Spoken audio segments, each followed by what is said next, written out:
On va passer un petit moment ensemble ce soir pour voir les bases de Canva. Je pense que bon nombre d'entre vous, de ce que j'ai vu, sont inscrits également demain à l'approfondissement de Canva. Donc c'est chouette parce que c'est 2 soirées totalement complémentaires. Aujourd'hui, on va vraiment, comme Lina l'a dit, reprendre les bases, découvrir Canva. Ça peut être utile pour ceux qui utilisent déjà l'application de revoir certaines choses. Je suis sûre qu'il y a toujours moyen d'apprendre des choses et de remettre les choses à plat correctement. Et donc, demain, on ira un peu plus loin en explorant des nouvelles fonctionnalités, puisque c'est clair que l'intelligence artificielle révolutionne le monde petit à petit et Canva ne fait pas exception. Donc, il y a aussi des fonctionnalités liées à l'intelligence artificielle qui sont intégrées à Canva pour vous aider à améliorer vos visuels. Certaines sont au point, d'autres pas. Je vous cache pas que tout n'est pas encore tip-top au point, mais on regardera les choses comme ça et on ira un peu plus en détail sur des fonctionnalités plus avancées. Mais donc, ce soir, on va reprendre les bases. Je me présente quand même. Donc, je m'appelle Émilie Henry, je vous parle ici depuis Verviers, donc depuis Petit Rechin même exactement, donc dans la région de Liège. Moi j'ai un parcours un peu atypique, mais ce qui fait que j'ai très vite mis les mains dans le cambouis au niveau des réseaux sociaux et que tout ce que je vous montre, tout ce dont je vais vous parler, c'est des choses que j'ai testées pour moi et que je teste encore pour mes clients aujourd'hui parce que j'ai un passé en fait de journaliste, j'ai fait des études pour être journaliste, je l'ai été pendant 2 ans, puis les chemins de la vie font que après 2 ans, je me suis consacrée. En fait, j'ai commencé à aider mes parents, mon oncle et ma maman, plus précisément, dans le commerce familial. Donc, dans ma famille, on est commerçants depuis 1910. Donc, la réalité des commerçants, des restaurateurs, etc., je la connais bien. J'ai d'ailleurs été aussi présidente de l'association des commerçants dans ma ville de naissance, donc Visé. Donc vraiment, je connais ce que c'est, je sais ce que c'est d'être indépendant, de devoir se battre pour son gagne-pain. Donc j'ai géré aussi mon propre magasin pendant 9 ans. J'avais une maroquinerie, je vendais des sacs, des valises, donc des portefeuilles, etc. Et c'est là que j'ai commencé à toucher aux réseaux sociaux, donc à créer ma page Facebook et puis mon compte Instagram, et que j'ai testé beaucoup de choses pour moi-même. Alors, vous dire que tout a été une réussite dès le départ, ce n'est pas vrai. Les réseaux sociaux, il faut beaucoup tester, il faut beaucoup innover, il faut se remettre en question, il faut regarder ce qui fonctionne pas, laisser tomber ce qui ne marche pas, essayer de garder le meilleur et tout le temps y retourner, tester et apprendre. Donc, ça me plaisait tellement que j'ai fini par décider, et quand j'ai compris en fait que ça pouvait être un métier, de donner des conseils aux autres sur les réseaux sociaux ou même de gérer leur page à leur place, j'ai décidé de fermer mon magasin et de me consacrer donc à cette activité. Donc maintenant, je suis ce qu'on appelle une community manager, c'est-à-dire que je gère des pages Facebook, Instagram, LinkedIn pour des petites entreprises ou des indépendants qui ont vraiment envie de créer une communication qui leur ressemble, donc un petit peu se déstresser aussi par rapport au réseau et aller à l'essentiel de ce qui est vraiment efficace et ce qui apporte vraiment des clients, parce que j'ai vu que moi, dans mon commerce, ça m'amenait énormément de clientèle. Donc moi, mon ADN, c'est le petit commerce et de plus en plus, comme aujourd'hui, je fais soit des coachings individuels ou des formations réseaux sociaux, donc tout ce qui touche aux réseaux sociaux, aussi bien l'utilisation des plateformes que l'utilisation d'outils comme Canva ou de montage sur smartphone, etc. Donc, tout ça, évidemment, ça a un lien avec votre communication, mais pas que sur les réseaux sociaux. Vous allez voir que Canva, ça va vous aider dans plein d'autres aspects. Donc ici, juste, voilà, vous voyez que ça m'amène à côtoyer et accompagner des commerçants dans plein de secteurs différents, aussi bien les gens qui ont des commerces physiques que des sociétés de services. Donc, c'est très gai parce que chaque jour, je côtoie des gens différents avec des objectifs différents, dans des univers très différents. Donc, je suis un peu le couteau suisse et c'est très gai de pouvoir toucher à tout un petit peu chaque jour. Il m'arrive aussi de travailler avec des écoles, avec l'IFAPME, l'UCM, l'IEX Academy, ou aussi avec des clients de taille un petit peu plus grande. Donc, je mélange les deux et c'est très chouette comme ça. On va pas refaire les présentations, certains l'ont déjà fait dans le chat, donc c'est bien. On va directement rentrer dans le vif du sujet et voilà ce qu'on va faire ce soir. On va quand même rejeter ensemble, remettre à plat les bases d'une bonne cohérence visuelle. Donc ici, le but, c'est pas de faire de vous des graphistes et on peut très bien créer des visuels, donc faire des créations graphiques pour les réseaux sans être titulaire d'un diplôme de graphisme ou d'une haute école, je vous rassure, mais c'est quand même bien d'avoir les bonnes bases, de savoir ce qui est utile, moins utile, ce à quoi il faut faire attention, pas que sur les réseaux, mais dans toute votre communication visuelle. Et le meilleur outil pour vous aider à mettre tout ça en lumière et à rendre les choses réelles, ce sera Canva. Je vous assure que Canva, je le dis souvent et ça fait rire les gens qui participent à mes formations, mais Canva, moi je dis c'est la vie. Depuis que Canva existe, ça a vraiment rendu le graphisme, entre guillemets, accessible à tout le monde. Canva, c'est très intuitif. Évidemment que certaines personnes vont être plus à l'aise que d'autres avec l'application, mais tout le monde peut se débrouiller au moins un minimum avec Canva pour ne plus devoir faire appel à un graphiste dès qu'il faut créer une affichette, même pour ses vacances, faire un joli menu, etc. Donc, on peut vraiment déjà, même avec une utilisation basique, utiliser Canva et être autonome dans sa création graphique. Vous allez voir qu'il y a plein d'outils qui sont dans Canva, qui sont là pour vous simplifier la vie. C'est très intuitif. Donc, vraiment, c'est sûr que déjà, après cette soirée, vous aurez une idée beaucoup plus claire de ce que vous pouvez faire grâce à Canva. On va donc explorer les fonctionnalités de base. On va aussi voir comment on peut créer un visuel. Je vais créer devant vous un visuel de zéro à partir d'une page blanche. Mais vous allez voir que dans Canva, il y a aussi une foule, une myriade, une quantité énorme de modèles qui sont déjà créés et que vous pouvez adapter avec vos couleurs, vos mots, vos objectifs, vos images, etc. Donc, la base est déjà en place et vous n'avez plus qu'à, entre guillemets, l'adapter à vous, au message que vous voulez délivrer. On va voir aussi comment créer un mood board. Je ne sais pas si vous avez déjà entendu parler de ce mot, mais ça, c'est quelque chose qui peut être utile si, à un moment ou l'autre, vous voulez déléguer certaines créations ou même votre communication à quelqu'un d'extérieur, que ce soit un graphiste, un community manager, un imprimeur, etc., ou même un photographe. Le mood board, ça va être un petit peu la base de votre identité, les ambiances, les atmosphères que vous aimez et que vous voulez transmettre avec votre communication. Ça va être la feuille de route pour que ce professionnel, quand vous ferez appel à lui, sur laquelle il pourra se baser pour comprendre le style de photo que vous aimez, quelles sont vos couleurs, les polices d'écriture que vous voulez qu'il utilise, etc. On va voir aussi, quand on a créé un visuel, comment on fait pour s'organiser, parce qu'au début, quand vous aurez 2-3 visuels, ce sera très facile de les retrouver, mais plus vous allez utiliser Canva, plus vous allez créer des visuels différents, plus évidemment, ce sera utile, comme sur votre ordinateur, d'avoir un peu d'ordre, de créer des dossiers pour pouvoir retrouver facilement vos créations et vous organiser. Donc, on verra comment on crée les dossiers et comment on télécharge ces visuels et quel format il faut choisir en fonction de où on veut les utiliser. Et je terminerai en vous parlant de Canva Pro, donc la version premium, la version payante de Canva. Je n'ai aucune action chez eux, donc vraiment, c'est de manière totalement impartiale. Je vous expliquerai les différences entre la version gratuite, qui est largement suffisante pour démarrer sur Canva, et la version payante, pour que vous puissiez voir si ça vaut la peine ou pas de verser quelques euros par mois pour avoir accès à des fonctionnalités supplémentaires. Est-ce que ça vous convient ? N'hésitez pas à me le mettre dans le chat. Je vais d'ailleurs regarder ce que vous me dites. Je vais partager différemment, en fait, parce que sinon, je ne vois pas ce que vous m'écrivez. Est-ce que ça convient à tout le monde? Est-ce qu'il y a déjà des questions, etc. À mon avis, non, pas à ce stade. Là, on a juste planté le décor. Donc, je vais directement continuer avec la suite, mais n'hésitez pas. Donc, on va voir l'importance de la cohérence visuelle. Alors, cohérence visuelle, ça peut être un grand mot, mais c'est surtout d'avoir les bonnes bases, en fait, pour être sûr de ne pas faire trop de bêtises, et en tout cas que les visuels que vous allez créer ou que votre page Facebook, votre compte Instagram soit le plus agréable, le plus sympa possible pour que ça donne envie de venir chez vous, et même qu'une fois chez vous, les gens aient une expérience optimale. La cohérence visuelle, ça passe déjà même par les menus que vous avez dans votre restaurant, dans votre hôtel, etc. Donc, c'est pas seulement sur les réseaux sociaux, c'est aussi en physique quand les gens sont présents dans votre établissement.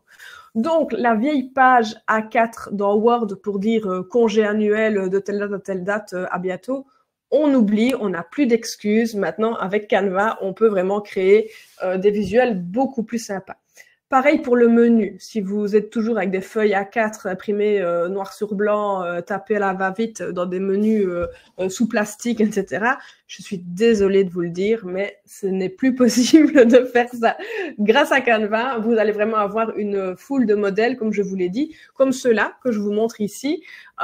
C'est des modèles disponibles tels quels dans Canva et que vous pouvez ensuite modifier, adapter avec vos propres textes, vos tarifs, vos plats, etc. Donc déjà, ça va vraiment considérablement améliorer l'expérience quand on se trouve au sein de votre établissement. Ça va aussi vous aider à améliorer votre présence et votre image sur les réseaux sociaux. C'est vrai que c'est particulièrement important sur Instagram, puisque sur Instagram, si vous êtes déjà présent sur la plateforme, vous savez, mais sinon je l'explique pour ceux qui n'y sont pas, Instagram, c'est pas tout à fait comme Facebook. Sur Facebook, quand on publie quelque chose, une publication remplace l'autre. Donc, au fur et à mesure, les publications qui sont moches, c'est pas très grave. Elles finissent par disparaître tout en dessous et par disparaître dans les méandres de Facebook. Alors que sur Instagram, tout ce que vous publiez reste visible sur votre profil sous forme d'une grille. Donc, de petits carrés de 3 de large, en fait, qui vont constituer votre profil, votre compte Instagram, et les gens vont aller naviguer sur cette grille. Donc, ils vont aller voir, là, ils vont prendre une vue d'ensemble, en fait, de votre compte avant de décider s'ils s'y abonnent ou pas. Et si votre compte, les images sont toutes moches, que vous utilisez toutes les couleurs de l'arc-en-ciel et qu'il n'y a pas de cohérence entre tout ça, ben forcément, ça va être moins professionnel, ça va moins donner envie, donc les gens vont passer leur chemin au lieu de s'abonner et de rester au courant de vos actualités. Ça ne veut pas dire qu'il faut absolument faire passer l'esthétique avant votre message. Le plus important, c'est d'abord que votre message passe, évidemment, et ça ne doit surtout pas vous mettre la pression en vous disant « Oh là là, moi je suis incapable de faire aussi bien que l'hôtel d'à côté ou le restaurant de la ville à côté. Ils ont peut-être plus de créativité, ça arrive, on n'a pas tous la même créativité. Ils ont peut-être quelqu'un qui le fait pour eux, donc vraiment… déculpabilisez-vous, décomplexez-vous par rapport à ça, mais essayez quand même de faire un petit effort pour que ce soit quand même sympa et que ça donne envie de rester et de s'abonner à votre compte. Parmi les choses à faire et ne pas faire, vous voyez à gauche un exemple de grille Instagram. Donc, vous voyez, tout reste visible avec des petits carrés qui composent la grille. À gauche, on a des visuels qui ont été créés en partie grâce à Canva. Donc, tout ce qui est ici avec un fond beige, ce sont des exemples de création qu'on peut faire dans Canva. Là, ça partit d'une bonne intention, mais on voit qu'on utilise tout le temps le même visuel, en fait. Donc, lorsqu'on fait ça, mais ça devient fort répétitif. Au jour le jour, quand on publie, on ne s'en rend pas trop compte, mais quand on voit la manière dont c'est archivé sur la grille, ben, une fois qu'on va voir sur la grille les posts précédents, c'est très uniforme parce qu'on a ces carrés beiges qui reviennent tout le temps et on ne fait que changer le texte, mais en plus il est tellement petit qu'on a du mal à le lire. Donc ça, voilà, quand on utilise Canva, on va essayer plutôt d'alterner les différents types de visuels. Je vais vous montrer un bon exemple juste après. Point de vue photo, ici je ne vais pas vous parler de photos particulièrement, mais pareil, si vous mettez des photos de vos plats, essayez quand même de varier un peu les angles, de ne pas prendre toujours les photos du dessus et essayez de mettre autre chose que des photos de vos assiettes. Sur les réseaux sociaux, c'est bien aussi d'alterner avec des publications qui vont un peu plus montrer l'atmosphère de votre établissement, qui vont peut-être raconter son histoire, mettre en avant les membres du personnel, donner des idées de balades dans la région, des petits conseils de cuisine, etc. Mettre en avant peut-être une tradition de votre ville, de votre village, tout ce qui va en fait servir à créer une communauté autour de vos réseaux sociaux. Et vos réseaux sociaux ne doivent pas être uniquement destinés à du commercial, de la vente pure, parce que les gens sont saturés de publicité. Si vous ne mettez que ça tout le temps, de la pub, de la pub, de la pub, au bout d'un moment, c'est trop répétitif, c'est trop commercial et les gens n'ont plus envie de voir vos publications. Donc, quelques exemples de choses plus efficaces. On a ici, par exemple, à gauche, un compte Instagram, là, c'est uniquement de la photo. Donc là, on n'a pas utilisé Canva dans celui de gauche. Mais déjà, vous voyez, au niveau des photos, bon, elles sont particulièrement belles. À mon avis, il y a un photographe, ça c'est clair. Mais on voit déjà au niveau du style de photo qu'on alterne. Une fois, on montre un plat. Une fois, on montre un enfant qui mange un dessert. Une autre fois, on montre des mains qui tiennent un hamburger dans lequel on vient de croquer. Donc déjà, ben, c'est un petit peu plus varié et ça montre différents aspects. On montre un cocktail, etc. Différents aspects du restaurant. À droite, là, vous avez des exemples de créations faites dans Canva. Donc, tout ce que vous voyez comme petits carrés là, qui contiennent des éléments en vert, beige, etc., ce sont des choses qui ont été créées dans Canva. Et là, il y a vraiment un effort au niveau de l'identité visuelle et de la cohérence. Donc, on voit qu'il y a un rappel de couleurs. On utilise tout le temps le même vert. On ne va pas choisir 3 verts différents. Donc, c'est toujours, il y a 1 ou 2 verts de base et on s'y tient. Donc, déjà, au niveau des couleurs, il y a de la cohérence. Et pareil au niveau des écritures, donc des polices d'écriture. On voit que les polices d'écriture qui sont choisies, donc les types d'écriture, ce sont toujours les mêmes. On va pas non plus changer en fonction de son humeur, de la météo, etc. Donc, on essaye vraiment d'être cohérent. Toutes les grandes marques le font. Imaginez Coca-Cola, s'il changeait de rouge comme de chemise et s'il changeait de police d'écriture, ben, ça aurait beaucoup moins de cohérence. Alors que maintenant, dès qu'on voit du rouge avec cette police d'écriture, on sait que c'est Coca-Cola, même si c'est un autre texte qui est écrit avec cette police d'écriture. Donc, c'est comme ça que petit à petit, vous allez en fait améliorer la mémorisation de votre marque, donc de votre établissement, en créant un univers visuel cohérent. Et là, on voit, en fait, on ne fait pas tout avec Canva. On va venir insérer quelques publications créées dans Canva pour avoir les rappels de marques, de couleurs, etc. Mais on alterne avec aussi des photos, etc. Donc, comme ça fait globalement quelque chose d'agréable, un compte agréable à consulter, où on a juste quelques petits rappels d'identité qui, du coup, créent un ensemble agréable à consulter.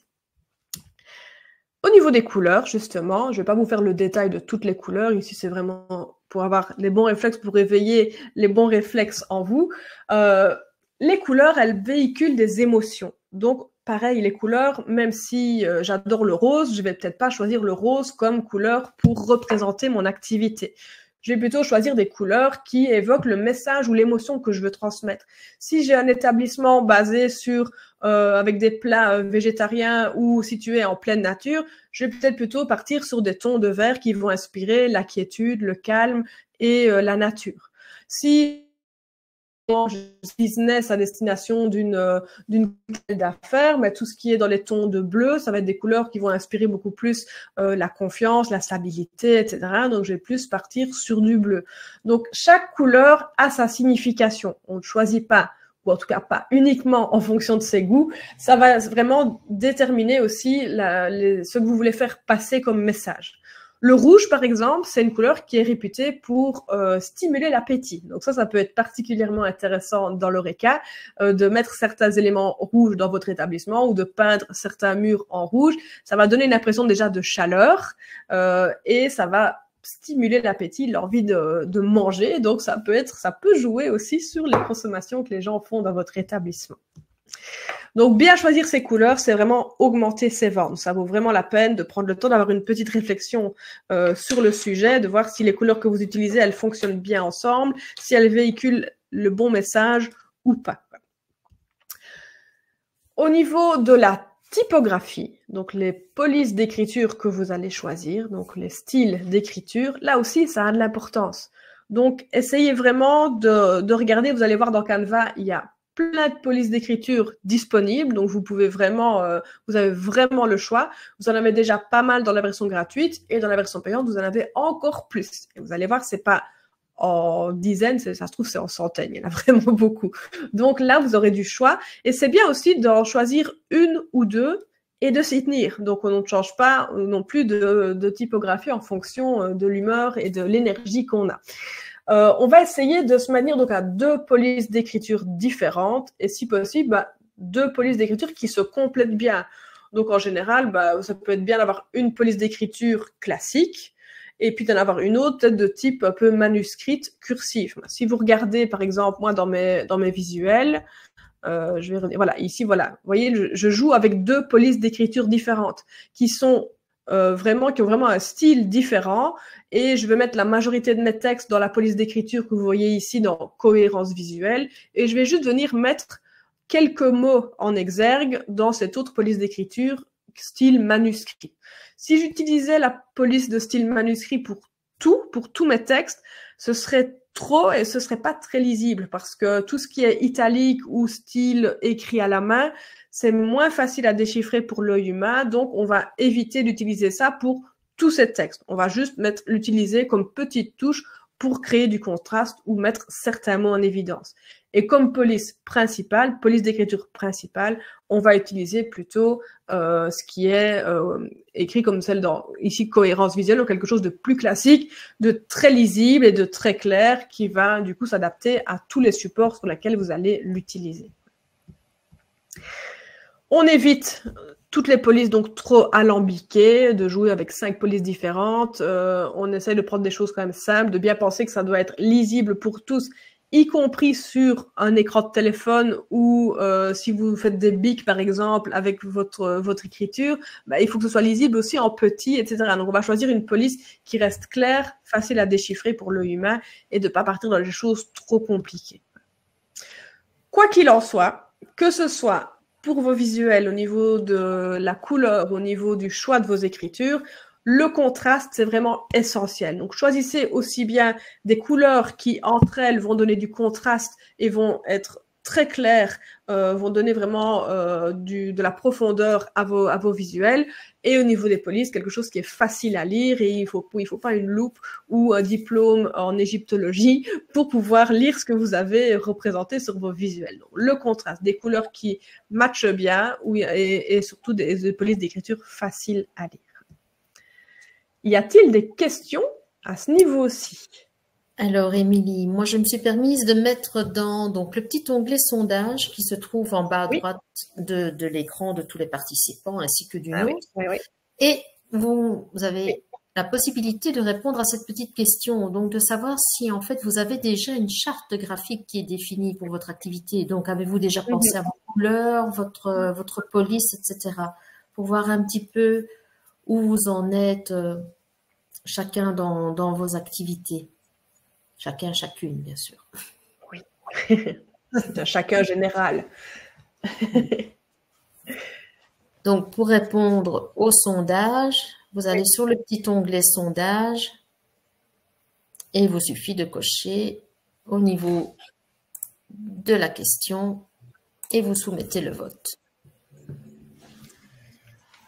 Si vous n'avez pas encore de charte graphique, vous pouvez quand même rester.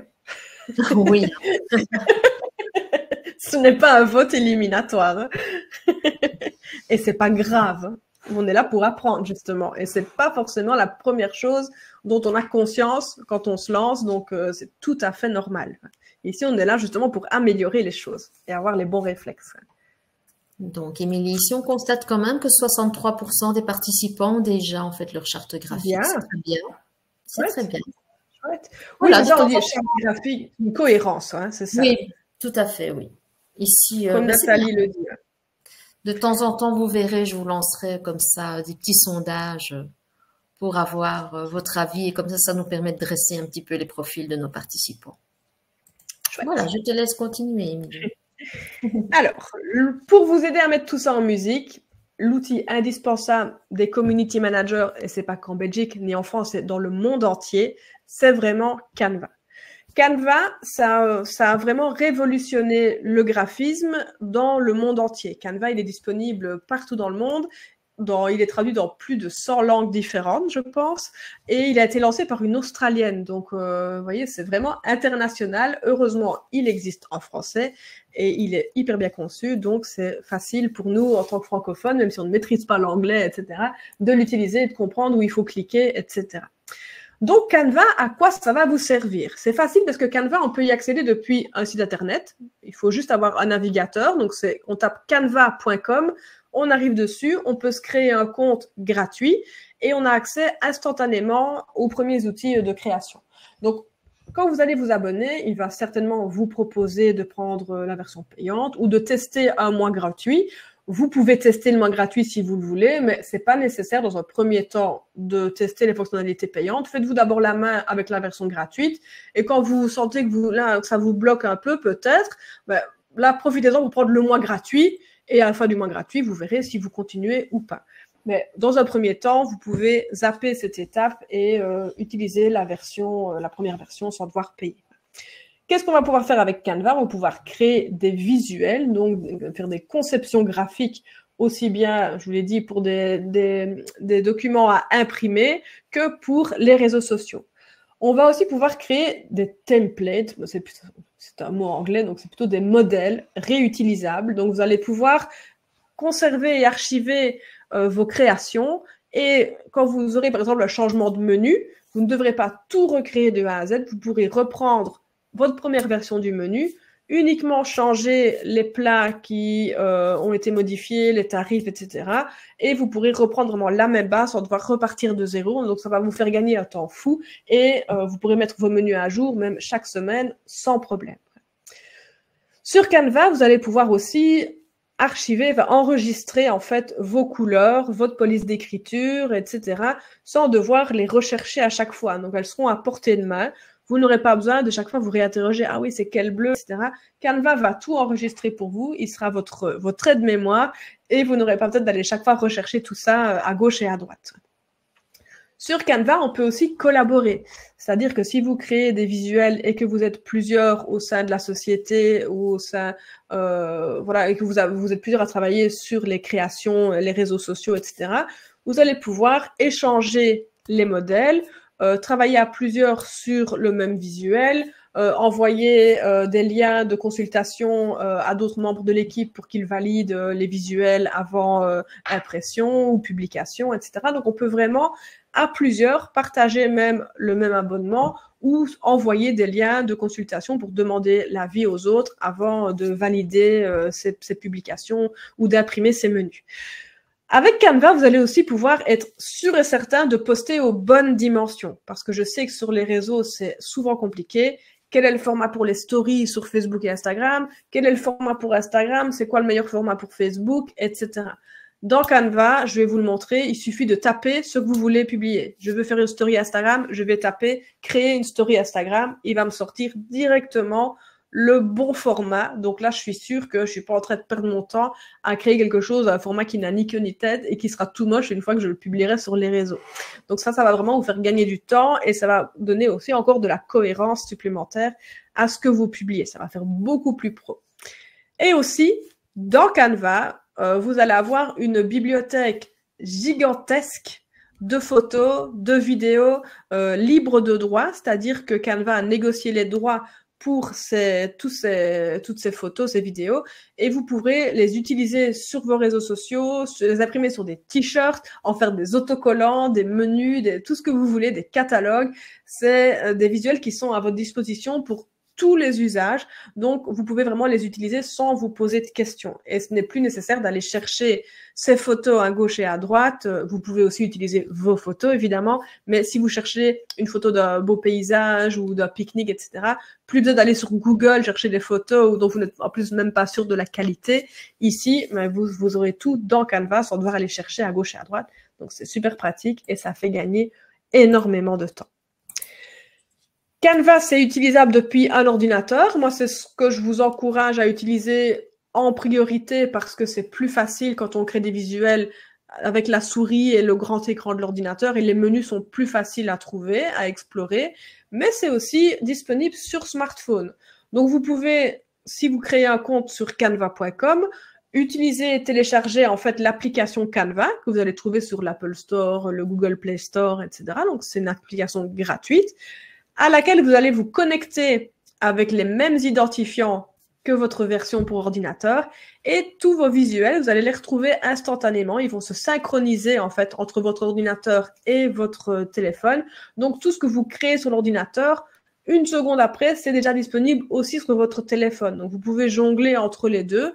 Par exemple, créer sur l'ordinateur et puis avec votre téléphone, aller rechercher ce que vous venez juste de créer, le télécharger sur le téléphone pour aller le partager sur Instagram, sur Facebook, etc. Donc, c'est bien de jongler un petit peu entre les deux. Moi, j'utilise l'ordinateur et de temps en temps, je vais sur l'application télécharger quand je veux poster plutôt avec mon téléphone, mais j'ai déjà préparé toute ma création sur le grand écran de l'ordinateur, c'est plus facile. Alors, moi, j'aimerais bien savoir si vous utilisez déjà Canva. Et on peut faire les deux sondages en un. Pour quel usage? Est-ce que vous l'utilisez uniquement pour les réseaux sociaux ou est-ce que vous l'utilisez déjà aussi pour vos menus, etc. Donc, je serais curieuse que vous me répondiez dans le chat pour savoir si vraiment ici, parmi vous, on part de zéro, et c'est pas grave, c'est très bien aussi, ou si certains ont déjà un petit peu exploré certaines choses sur Canva. Pas encore, je vois. Nathalie l'utilise déjà avec un abonnement, oui. OK. Les réseaux sociaux, en général, c'est la première utilisation qu'on en fait, oui. Richard, pour les menus, les affiches. Anna, pas du tout. Un peu pour Véronique. Patricia, non. OK. Marcel, il a tenté de l'utiliser. C'est déjà bien. Mais du coup, je soupçonne que ça ne s'est pas passé comme prévu. OK, donc les visuels, oui, beaucoup les réseaux sociaux, mais pas que, donc c'est bien parce que je vais vous montrer que Canva, c'est pas que pour les réseaux sociaux, mais c'est vrai qu'en général, c'est d'abord à ça qu'on pense. Les bannières, les menus, ouais, c'est vrai pour tout ce qui est affiches, flyers, vous pouvez aussi utiliser Canva. Bien, il y a un petit peu de tout, donc chouette. Alors, voilà, on va faire un petit tour, juste quelques... Ah oui, je vous disais, Canva, c'est disponible dans 190 pays.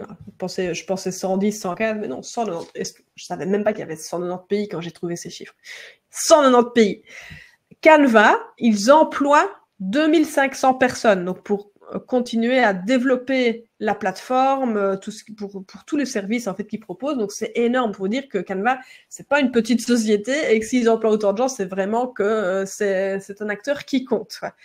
La communauté Canva, donc les gens qui ont créé un compte sur Canva, pour le moment, il y a 125 millions de personnes qui ont un compte sur Canva. Donc, il y a encore un potentiel de dingue, mais donc c'est quand même aussi déjà pas mal.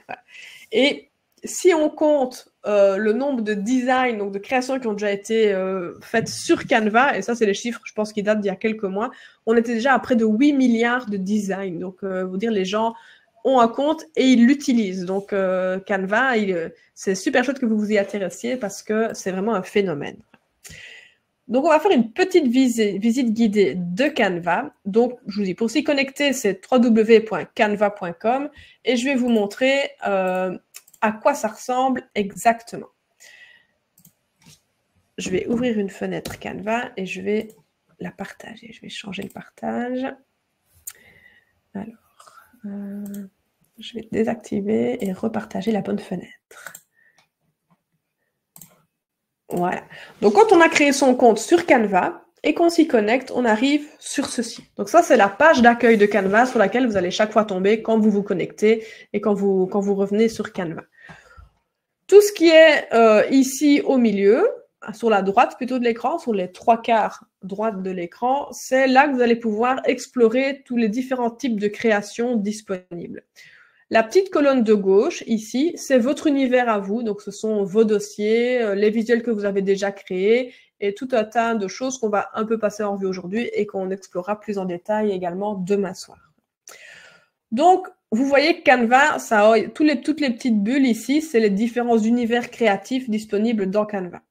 Donc, dans Canva, on peut créer des documents, donc format A4, ou des présentations, comme la présentation que je vous présente ce soir, elle a été créée dans Canva. Donc, Canva, il peut vraiment remplacer PowerPoint. Si vous utilisez PowerPoint, Canva va vous offrir à minima la même chose et ce sera même beaucoup mieux parce que ça va permettre beaucoup plus de créativité, en général des designs plus modernes, plus actuels et ça va être plus agréable aussi pour vous de créer dans Canva parce que c'est plus intuitif que PowerPoint. On peut créer des tableaux blancs, donc c'est-à-dire que si on travaille quand on travaille en visioconférence à distance avec des gens, on peut créer comme un tableau virtuel qu'on va co-créer ensemble pour faire des brainstorming, etc. Bon, tableau blanc, c'est en général une fonctionnalité un petit peu plus particulière que moi-même j'utilise pas, mais qui peut être utile pour certains métiers créatifs, mais qui nous concernent un peu moins. Donc, on peut faire plein de présentations. Différents formats, format ordinateur, format 4/3. On peut même faire des présentations au format téléphone. Donc, on peut vraiment l'utiliser quand on a un projet à présenter pour faire bonne impression. Donc, la prochaine fois que vous avez un crédit à demander à la banque, vous pouvez faire une présentation dans Canva. Ça va leur en mettre plein les yeux. Et on peut aussi l'utiliser pour les réseaux sociaux. Donc, vous voyez qu'il y a une foule de formats différents. Publication Instagram, publication Facebook, story. On peut créer vraiment... Lui, il a déjà recensé, en fait, Canva a déjà recensé tous les formats disponibles. On peut même créer des vidéos, donc des reels pour Instagram, des vidéos pour TikTok. Et tout ça, en fait, c'est à base de modèles qui existent déjà. Donc, si je tape, par exemple, Reel Instagram, il va m'ouvrir le bon format. Donc, c'est le format de l'écran du téléphone. Et je vois, je pense que vous ne voyez pas cette page-là. Donc, je vais, voilà, le partager à la place. Donc, voilà, j'ai cliqué sur Reel Instagram, ou Réel, si vous préférez. Donc, c'est le format vidéo d'Instagram. Il m'a ouvert directement une nouvelle page avec un onglet aux dimensions d'un écran de téléphone. Là, il est blanc pour le moment, mon design, mais en fait, il y a plein de visuels, plein de modèles que je peux utiliser, sur lesquels je n'ai plus qu'à cliquer et que je peux ensuite modifier comme je le souhaite. Donc, ça vous permet beaucoup plus de créativité que si vous partez d'une page blanche, vous utilisiez Word, etc. Et vous pouvez même les associer entre eux, associer plusieurs modèles pour faire une vidéo, en fait, de toute pièce grâce à Canva, sans avoir de compétences particulières en création, puisqu'il vous a déjà pré-mâché le travail. Ici, je vous montre l'exemple pour une vidéo, mais on va voir évidemment des exemples aussi avec des visuels statiques, donc des photos. Donc, Canva, il a déjà pensé à tout, il a plein de modèles à votre disposition, on va en explorer certains ensemble. Donc, on peut aussi faire du montage vidéo dans Canva. C'est possible de le faire. Donc, et ça s'améliore pas mal depuis quelques temps. Au début, c'était assez basique. Maintenant, on peut vraiment faire du montage. On peut ajouter de la musique. On peut mettre des effets de transition d'une séquence à l'autre, raccourcir des séquences. Donc, on peut vraiment faire ça de manière assez intuitive dans Canva. Là, on parle de tout ce qui est création plus virtuelle, en ligne, etc. Mais Canva, si vous cliquez sur Impression, vous allez voir qu'il peut aussi vous aider à créer des éléments, des publications papier. Donc, si vous avez des invitations pour des portes ouvertes, un anniversaire spécial, etc., ben vous avez des modèles d'invitation, des modèles de cartes postales. Vous pouvez aussi créer des enveloppes personnalisées. Vous pouvez mettre en page des flyers, créer des autocollants, même des tote bags, c'est-à-dire des petits sacs en tissu avec votre logo ou une phrase à vous, vos couleurs, etc. On peut même créer des calendriers pour remettre à ses clients peut-être en fin d'année. Des bons cadeaux aussi, ça c'est sympa de faire des bons cadeaux personnalisés plutôt que d'aller chercher les bons cadeaux qu'on trouve partout. Ben là, vous pourriez vraiment les faire avec vos couleurs, votre logo et mettre ce que vous voulez dessus. Tout ça, en fait, c'est disponible et vous pouvez le créer dans Canva et vous pouvez même, depuis Canva directement, commander l'impression, c'est-à-dire vous pouvez demander que votre visuel, vos bons cadeaux, soient imprimés par Canva et vous les recevez quelques jours après dans votre boîte aux lettres. C'est pas super pour les imprimeurs, je vous le concède, mais ça peut vraiment dépanner et les tarifs sont vraiment intéressants. Moi, j'ai testé une fois pour savoir un petit peu d'où ça venait. Le colis venait des Pays-Bas. Donc, en plus, c'est bien, ça vient pas du bout du monde, donc c'est quand même le pays juste à côté, donc ça reste encore cohérent. Donc, vous pouvez vraiment tout ça le créer dans Canva et le commander pour le recevoir directement chez vous, au bureau, etc. et avoir créé en fait tout votre univers de marque. On peut même aussi créer des sites web, ça j'ai pas encore testé, mais on peut, je sais qu'on sait le faire. Il y a des modèles de petits sites web, seulement quand vous allez le mettre en ligne, quand vous allez le rendre accessible à vos clients, pardon, l'adresse pour le consulter, ce sera pas www.votreétablissement.be, ce sera www.canva.site. Et puis le nom de votre établissement, par exemple. Donc, ce sera une adresse où la mention Canva apparaît. Donc, c'est pas aussi efficace que si vous créez votre site avec votre nom de domaine à vous. Mais ça peut dépanner. Créer un mini-site pour un événement, un week-end spécial ou mettre en avant une activité, ben, ça peut être sympa de se créer un mini-site via Canva. C'est possible de le faire en quelques clics.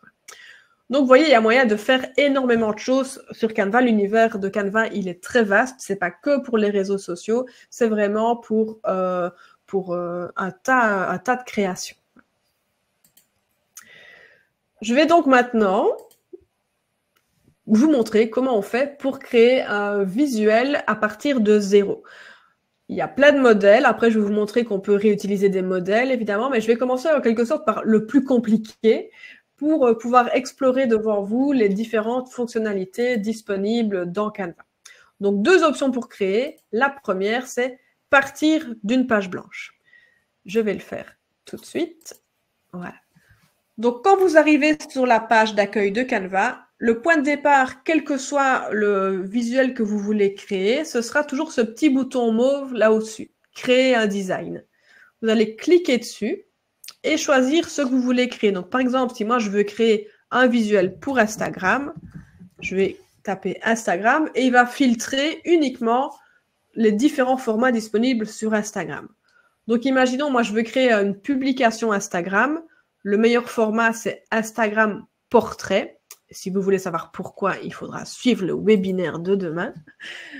C'est ce format-là. Donc, c'est comme un rectangle, en fait, horizontal. Donc là, vous avez une page blanche au bon format pour Instagram. Je pourrais partir d'un modèle, on va le voir juste après, mais ici, je vais créer de zéro. Le fond, il est blanc. Vous pourriez, normalement, vous devez avoir envie de le mettre à vos couleurs. Donc, pour changer la couleur du fond, vous cliquez sur l'élément que vous voulez modifier. Donc là, je clique sur le rectangle blanc. Et je vois du coup, en fait, dans la petite barre ici, chaque fois, il fait apparaître... Émilie, excuse-moi, mais on est resté sur l'écran, en fait, où tu mets Instagram. Voilà, c'est mieux. Voilà, c'est mieux. Ouais. Donc là, je récapitule. Donc, j'ai ouvert un post Instagram vide, juste le bon format. J'ai une page blanche. Donc, je pourrais aller piocher dans les modèles. Je vous montre juste après comment on le fait. Mais là, je vais d'abord partir de la page blanche. Donc, pour le moment, elle est blanche. Et si j'ai envie de mettre le fond à mes couleurs, ben, je clique sur l'élément que je veux modifier. Donc, ici, je veux modifier le rectangle et le mettre à ma couleur. Quand je clique sur l'élément, chaque fois Canva, dans le petit onglet, enfin ici dans la petite barre blanche, il va ouvrir le menu le plus logique par rapport à ce que je souhaite faire. Donc ici, si je clique dessus, il me fait apparaître une palette de couleurs qui va me permettre, si je passe ma souris dessus, je vois qu'il me propose couleur d'arrière-plan. Donc il sait que je veux changer la couleur de l'arrière-plan. Je clique dessus et là alors vous avez soit le choix entre des couleurs qui sont prédéfinies dans Canva. Vous pouvez cliquer dessus, ça va changer la couleur de votre rectangle. Il y a même des effets de dégradé si vous voulez. Ou bien vous pouvez aussi aller choisir, ici avec le petit plus, d'ajouter une nouvelle couleur. Donc là, quand vous cliquez dessus, ça vous ouvre une palette qui vous permet d'explorer toutes les couleurs de l'arc-en-ciel. Là, on est dans les rouges, mais je peux aller avec le curseur ici, évoluer sur toutes les couleurs de l'arc-en-ciel. Donc, je peux choisir manuellement une couleur qui me convient. Ou bien, je peux aussi aller choisir taper en fait le code de ma couleur. Donc, une fois que vous avez sélectionné une couleur qui vous convient, c'est bien de noter sa référence. Vous voyez, c'est tout ce qui est hashtag et puis une série de chiffres et de lettres après. Ça, c'est des couleurs web. C'est-à-dire que c'est vraiment, chaque code correspond à une couleur très précise de couleurs disponibles pour tout ce qui est sur le web. Donc ici, par exemple, ce gris-là, le code, c'est 575 à 76. Si je choisis bleu, ben c'est 1122FF. Donc, je peux aussi très bien, si je sais chaque fois quelle couleur je veux utiliser, aller taper 542-74. Je tape une couleur, imaginons que c'est cette couleur-là que j'utilise, mauve un peu aubergine. Ben, je vais taper mon code couleur et retrouver alors chaque fois la bonne couleur. Donc, c'est comme ça aussi qu'on gagne en cohérence. Je vais maintenant vous montrer comment on peut faire pour ajouter du texte. Donc là, c'est chaque fois dans la colonne de gauche, ici, que vous allez trouver les outils les plus utilisés. Vous allez tout le temps aller piocher dans cette colonne de gauche, en fait. Donc là, on va cliquer sur texte. C'est logique, c'est assez intuitif. Si je clique sur texte, il m'ouvre le menu des textes. Moi, j'ai déjà enregistré mes polices d'écriture à moi. Donc, on peut, ça, je vous montrerai à la fin du webinaire qu'on peut enregistrer ces couleurs, ces polices d'écriture, ces logos pour les retrouver facilement et ne pas devoir aller les chercher tout le temps sur son ordinateur ou revérifier le nom de sa police d'écriture. Donc, moi, je l'ai déjà fait. Je clique sur « En tête » et là, il m'a mis un petit élément de texte là en plein milieu. Si vous n'y voyez pas assez clair, que c'est un peu trop petit, vous pouvez ici, en dessous, là, vous avez un petit curseur pour zoomer. Donc, ça va vous permettre d'aller, comme un effet de loupe, agrandir votre visuel pour pouvoir travailler de manière un peu plus claire si certains éléments sont petits et que vous avez du mal à voir. Donc là, il m'a ajouté un texte en plein milieu, en tête. Super. Moi, je vais mettre autre chose. Donc, je double-clique et je vais écrire un texte à moi. Donc là, j'ai mis en majuscule et je mets « Bonjour ». Donc, le texte, il suffit simplement chaque fois de vous cliquez sur l'élément que vous voulez modifier et c'est là que vous pouvez modifier et mettre ce que vous souhaitez à la place. Pour le moment, mon texte, il est un peu petit, donc je vais l'agrandir, évidemment. Donc, pareil, comme chaque fois, je reclique sur l'élément que je veux modifier.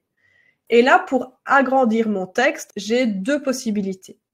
Vous voyez qu'en cliquant dessus, il a fait apparaître tout un menu ici qui ressemble un petit peu au menu de Word. C'est en fait tout le menu qui a un rapport avec les éléments de texte. Donc, c'est ça qui va me permettre de modifier mon texte. Donc là, je vois que j'ai le nom de la police d'écriture, j'ai la taille actuelle de mon texte et je peux aussi même changer la couleur du texte. Je peux le souligner, etc. Donc, tous les effets qu'on retrouve comme dans un logiciel de traitement de texte. Moi, ce que je veux faire ici, c'est agrandir ce texte. Donc, j'ai cliqué dessus. Pour l'agrandir, je peux soit appuyer sur le plus pour augmenter la taille de la police. Je peux le faire manuellement. Ou bien, je peux aussi aller pincer avec la souris virtuellement le coin de mon texte et je peux l'agrandir. Comme on le ferait sur l'écran d'un smartphone avec les doigts, en fait. On fait pareil avec la souris. Donc ça, vous pouvez vraiment jouer aussi sur la taille du texte et voir directement à quoi ça ressemble. C'est parfois plus rapide quand on doit vraiment fort l'agrandir. Le texte, après, je peux aussi changer sa police d'écriture. Donc c'est là que je vous dis qu'il y en a énormément. Moi, je vous montre ceci avec la version Pro, mais si je clique, donc le nom de ma police, c'est Outfit, je clique dessus, il va me proposer plein d'autres polices d'écriture. Donc, c'est vraiment difficile de ne pas trouver son bonheur. C'est même plus c'est compliqué de le trouver parce qu'il y a beaucoup de choix, mais vous allez forcément trouver des polices qui vous conviennent, qui vous plaisent. Donc, si vous n'avez pas encore exploré ça, ben, vous pouvez passer pas mal de temps à les chercher, mais c'est sympa. Et vous pouvez aussi vous faciliter le travail déjà en faisant un petit fil. Par exemple, si je veux une police style calligraphiée, ben, je vais taper calligraphie et du coup, je n'ai que les polices manuscrites style calligraphie. Si je veux une police en gras, je vais peut-être taper gras et alors il me propose toutes les polices d'écriture qui sont plus grasses, donc plus épaisses. Donc, on peut quand même déjà faire une sélection de cette manière-là. Donc, ça, c'est les polices d'écriture. Alors, vous voyez toutes celles qui ont une petite couronne. En fait, dès que vous voyez cette petite couronne sur Canva, ça veut dire que c'est une fonctionnalité payante. Mais donc, ça veut dire que tout ce qui n'a pas de couronne, c'est disponible dans la version gratuite. Donc, vous voyez, ici, les polices d'écriture, il y en a quand même un bon paquet qui sont disponibles sans prendre la version payante. Donc, vous avez déjà pas mal de possibilités sans mettre la main au portefeuille. C'est tout à fait possible d'utiliser Canva, de faire vos premières armes sans prendre la version payante. Donc là, j'ai changé la taille de mon texte, j'ai changé la police d'écriture. Je peux aussi repositionner mon texte. Donc si je clique dessus, soit directement ou via le petit curseur ici avec les croix qui se croisent, je peux en fait aller le modifier, le replacer où je veux sur mon visuel. Et vous voyez, si je me promène, il y a des petits repères qui apparaissent. Il y a des petites lignes, en fait, des repères qui m'indiquent ici que je suis centré sur le milieu. Et si je descends, il va même me mettre un trait dans chaque sens pour bien me montrer que je suis bien aligné, aussi bien horizontalement que verticalement. Et donc, que mon texte, il est parfaitement au centre de mon visuel. Donc, ça apparaît naturellement, en fait, automatiquement, quand vous promenez le texte dessus. Donc, c'est vraiment fait pour vous simplifier la vie. Tous les repères apparaissent au moment où vous en avez besoin. Donc là, on a changé la police d'écriture. On n'a pas encore changé la couleur du texte, mais on peut le faire aussi. Donc, je clique sur le texte et je vois ici en dessous du A, il me le met en plus, couleur du texte. Donc, il suffit de passer votre souris sur les différents éléments et il vous explique à quoi ça correspond. Donc, c'est vraiment bien fait. Et là, vous pouvez aussi aller choisir dans les couleurs existantes ou de nouveau aller avec la palette, choisir une couleur qui correspond vraiment exactement à vos couleurs à vous. Donc, moi, ici, je vais mettre du turquoise.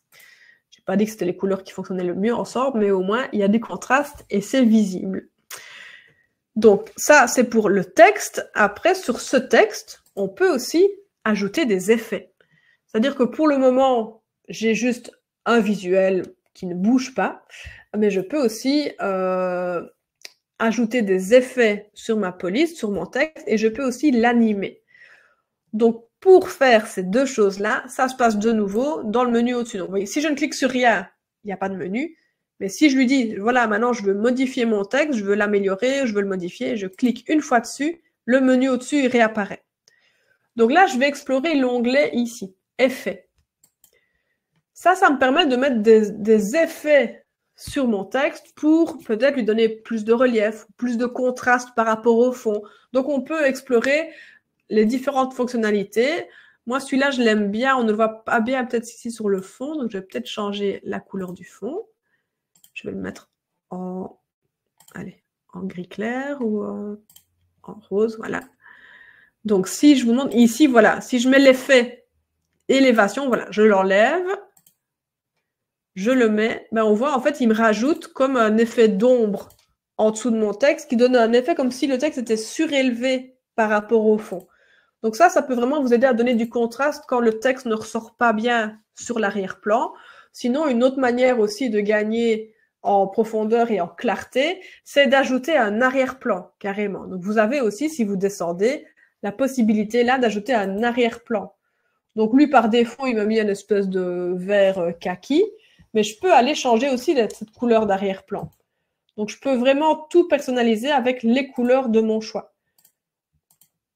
Donc, vraiment, tout est possible, en fait, sur Canva. C'est juste explorer les menus et aller voir ce qui s'y passe. Je peux même modifier l'arrière-plan, c'est-à-dire le faire vraiment ovale ou plutôt carré. On peut arrondir les angles, etc.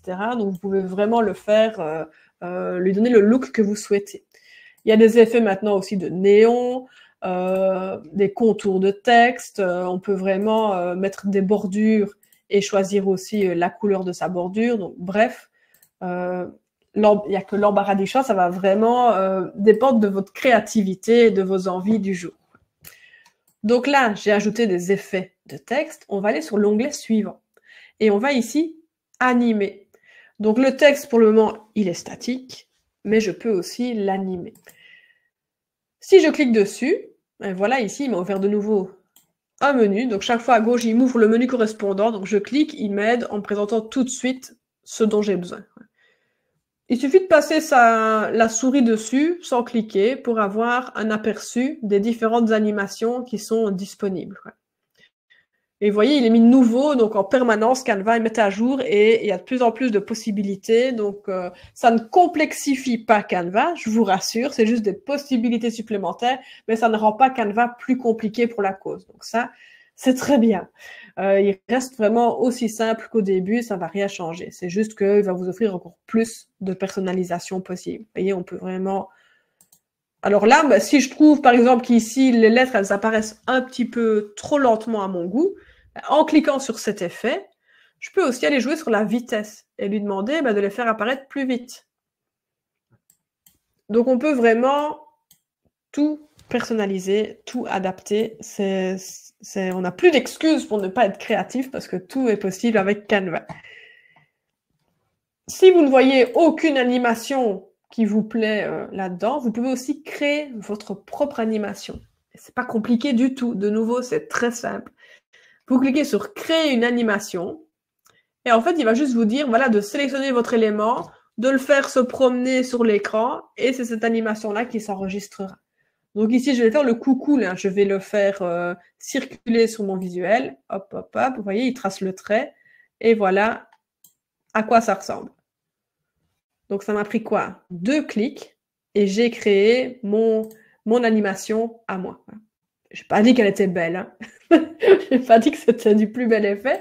Mais vous voyez, c'est très simple. Donc, c'est vraiment ici, vous cliquez, je vais l'enlever, cet effet. Voilà. Donc, c'est sur animer. Et là, vous explorez soit les effets d'animation déjà disponibles ou vous pouvez créer le vôtre très simplement. Si vous faites quelque chose sur Canva et que vous, finalement, c'est pas ce que vous espériez ou vous préférez revenir en arrière et annuler ce que vous venez de faire, c'est toujours possible avec la petite flèche ici. Vous pouvez toujours revenir en arrière, même plusieurs fois en arrière, ou bien vous pouvez aussi revenir en avant. Vous pouvez vraiment chaque fois comparer, c'était mieux avant ou mieux après, et vous pouvez toujours revenir en arrière. Il n'y a jamais rien de définitif, ne vous tracassez pas. Tant que vous ne rechargez pas la page, vous avez possibilité de revenir en arrière. Et tout ce que vous créez est en fait enregistré en temps réel. Donc de nouveau, jamais besoin de cliquer sur enregistrer ou sauvegarder. C'est sauvegardé à la seconde près, quasiment. Donc si maintenant j'ai une coupure de courant ou que mon ordinateur prend feu, tout ce que je viens de créer là, je vais le retrouver la prochaine fois que je me connecte à Canva. C'est déjà sauvegardé en ligne chez eux. Et si je me connecte avec mes identifiants Canva via un autre ordinateur ailleurs dans le monde, je vais retrouver aussi toutes mes créations. Donc, tout ce que vous créez, c'est directement sauvegardé pour vous. Vous pouvez vous y connecter juste avec votre adresse email, votre mot de passe, et vous allez retrouver tout votre univers à vous. Donc, c'est super pratique.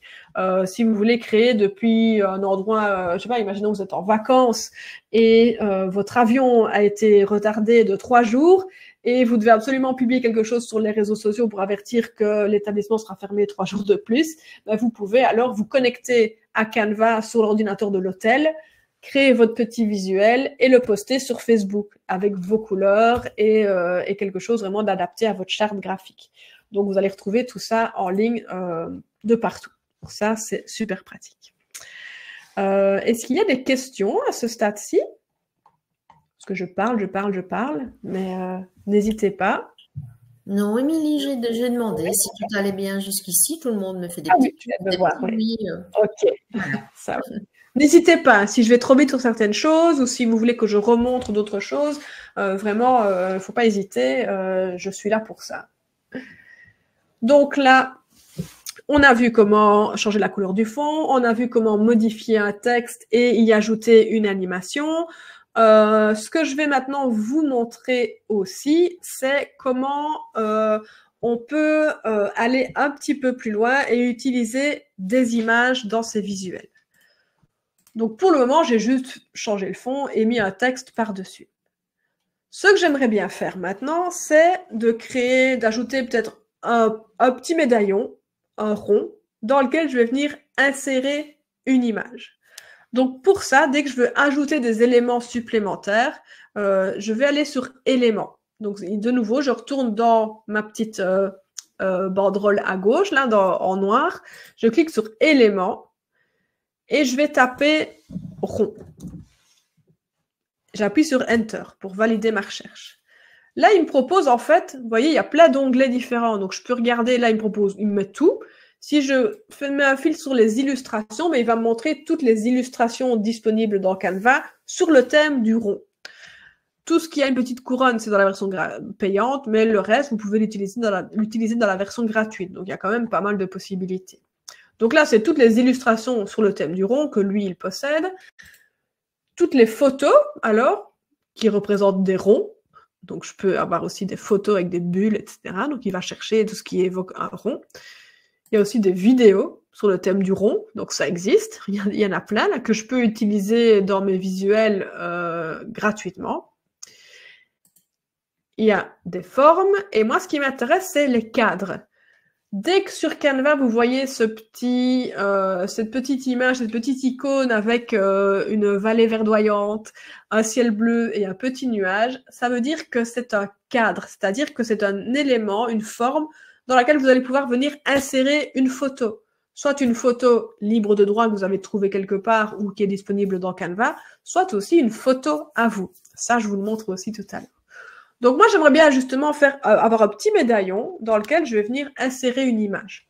Donc, je vais choisir un rond qui me plaît bien. Je vais prendre celui-là. Voilà. Je clique une fois dessus et hop, le voilà dans mon visuel.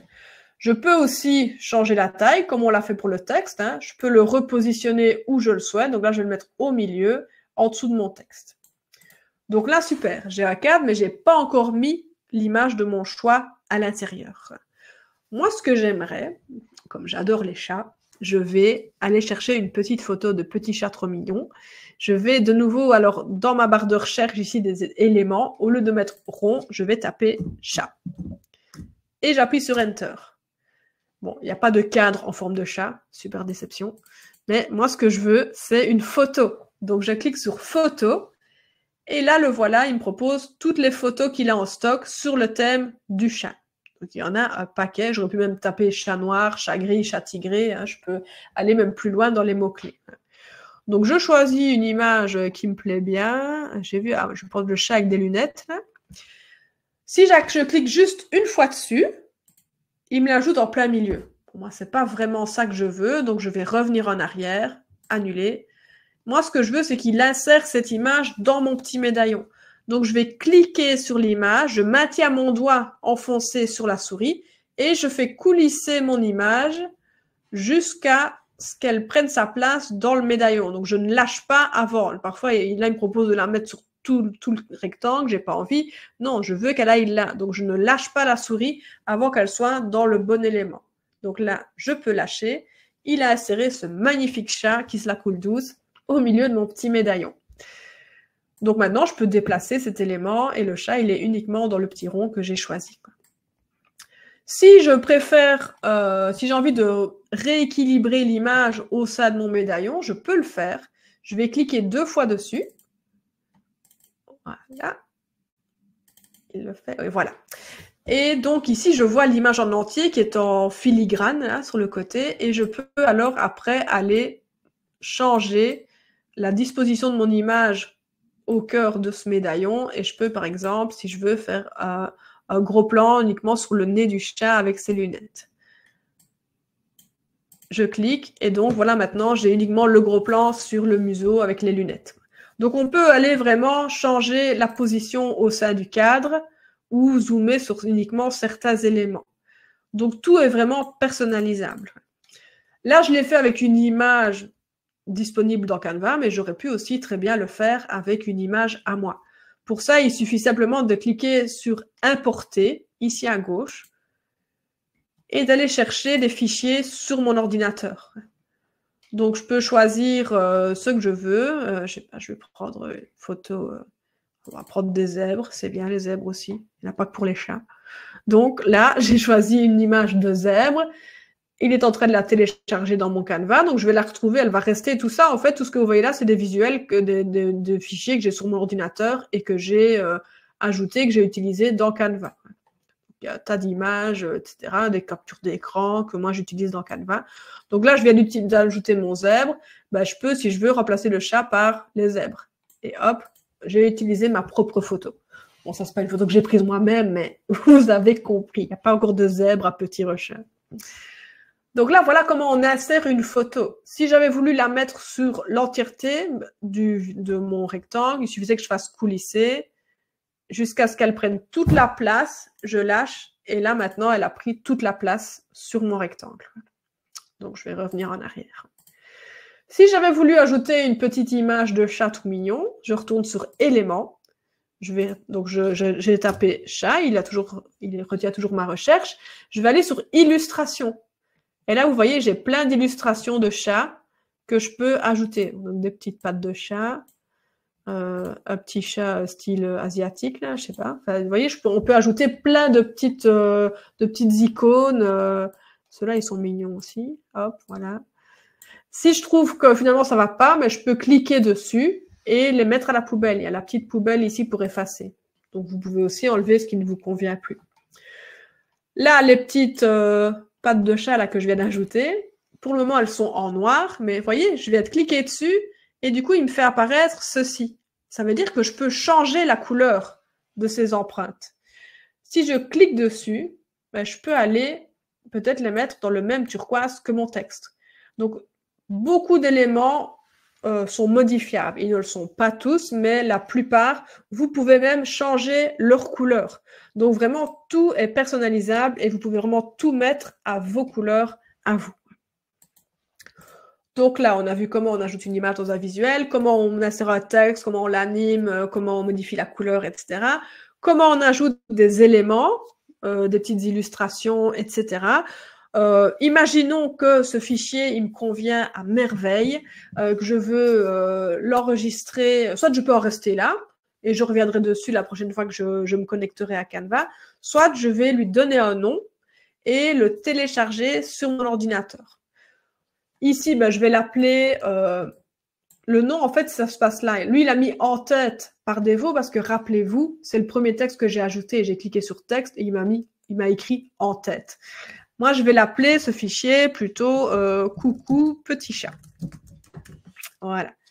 Donc maintenant, mon fichier s'appelle comme ça. Donc si je le recherche dans Canva en tapant coucou petit chat, je vais le retrouver dans mon Canva. Et si je le télécharge sur mon ordinateur, je vais aussi, il aura ce nom-là dans mon dossier de téléchargement. Donc ça va m'aider à m'y retrouver plus facilement et à le retrouver plus tard.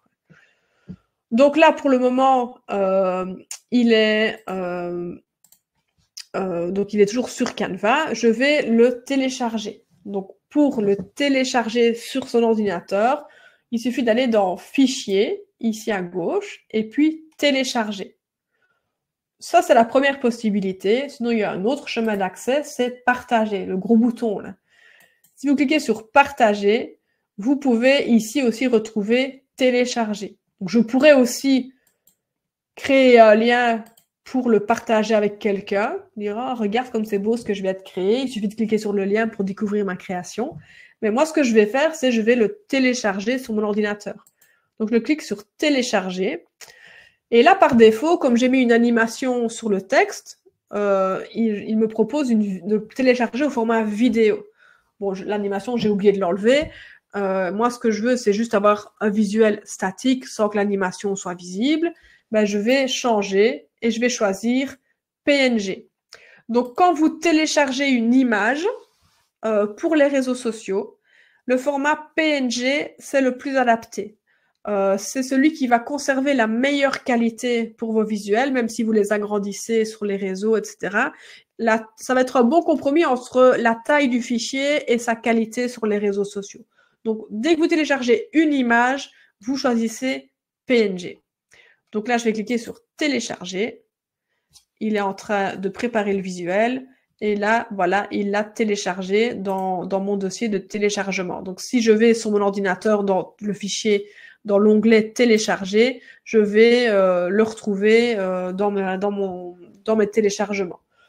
Donc là, après, une fois que vous avez téléchargé le visuel, vous pouvez aller le partager par email, le poster sur Facebook. Si vous faites ce que vous voulez avec, il est disponible sur votre ordinateur.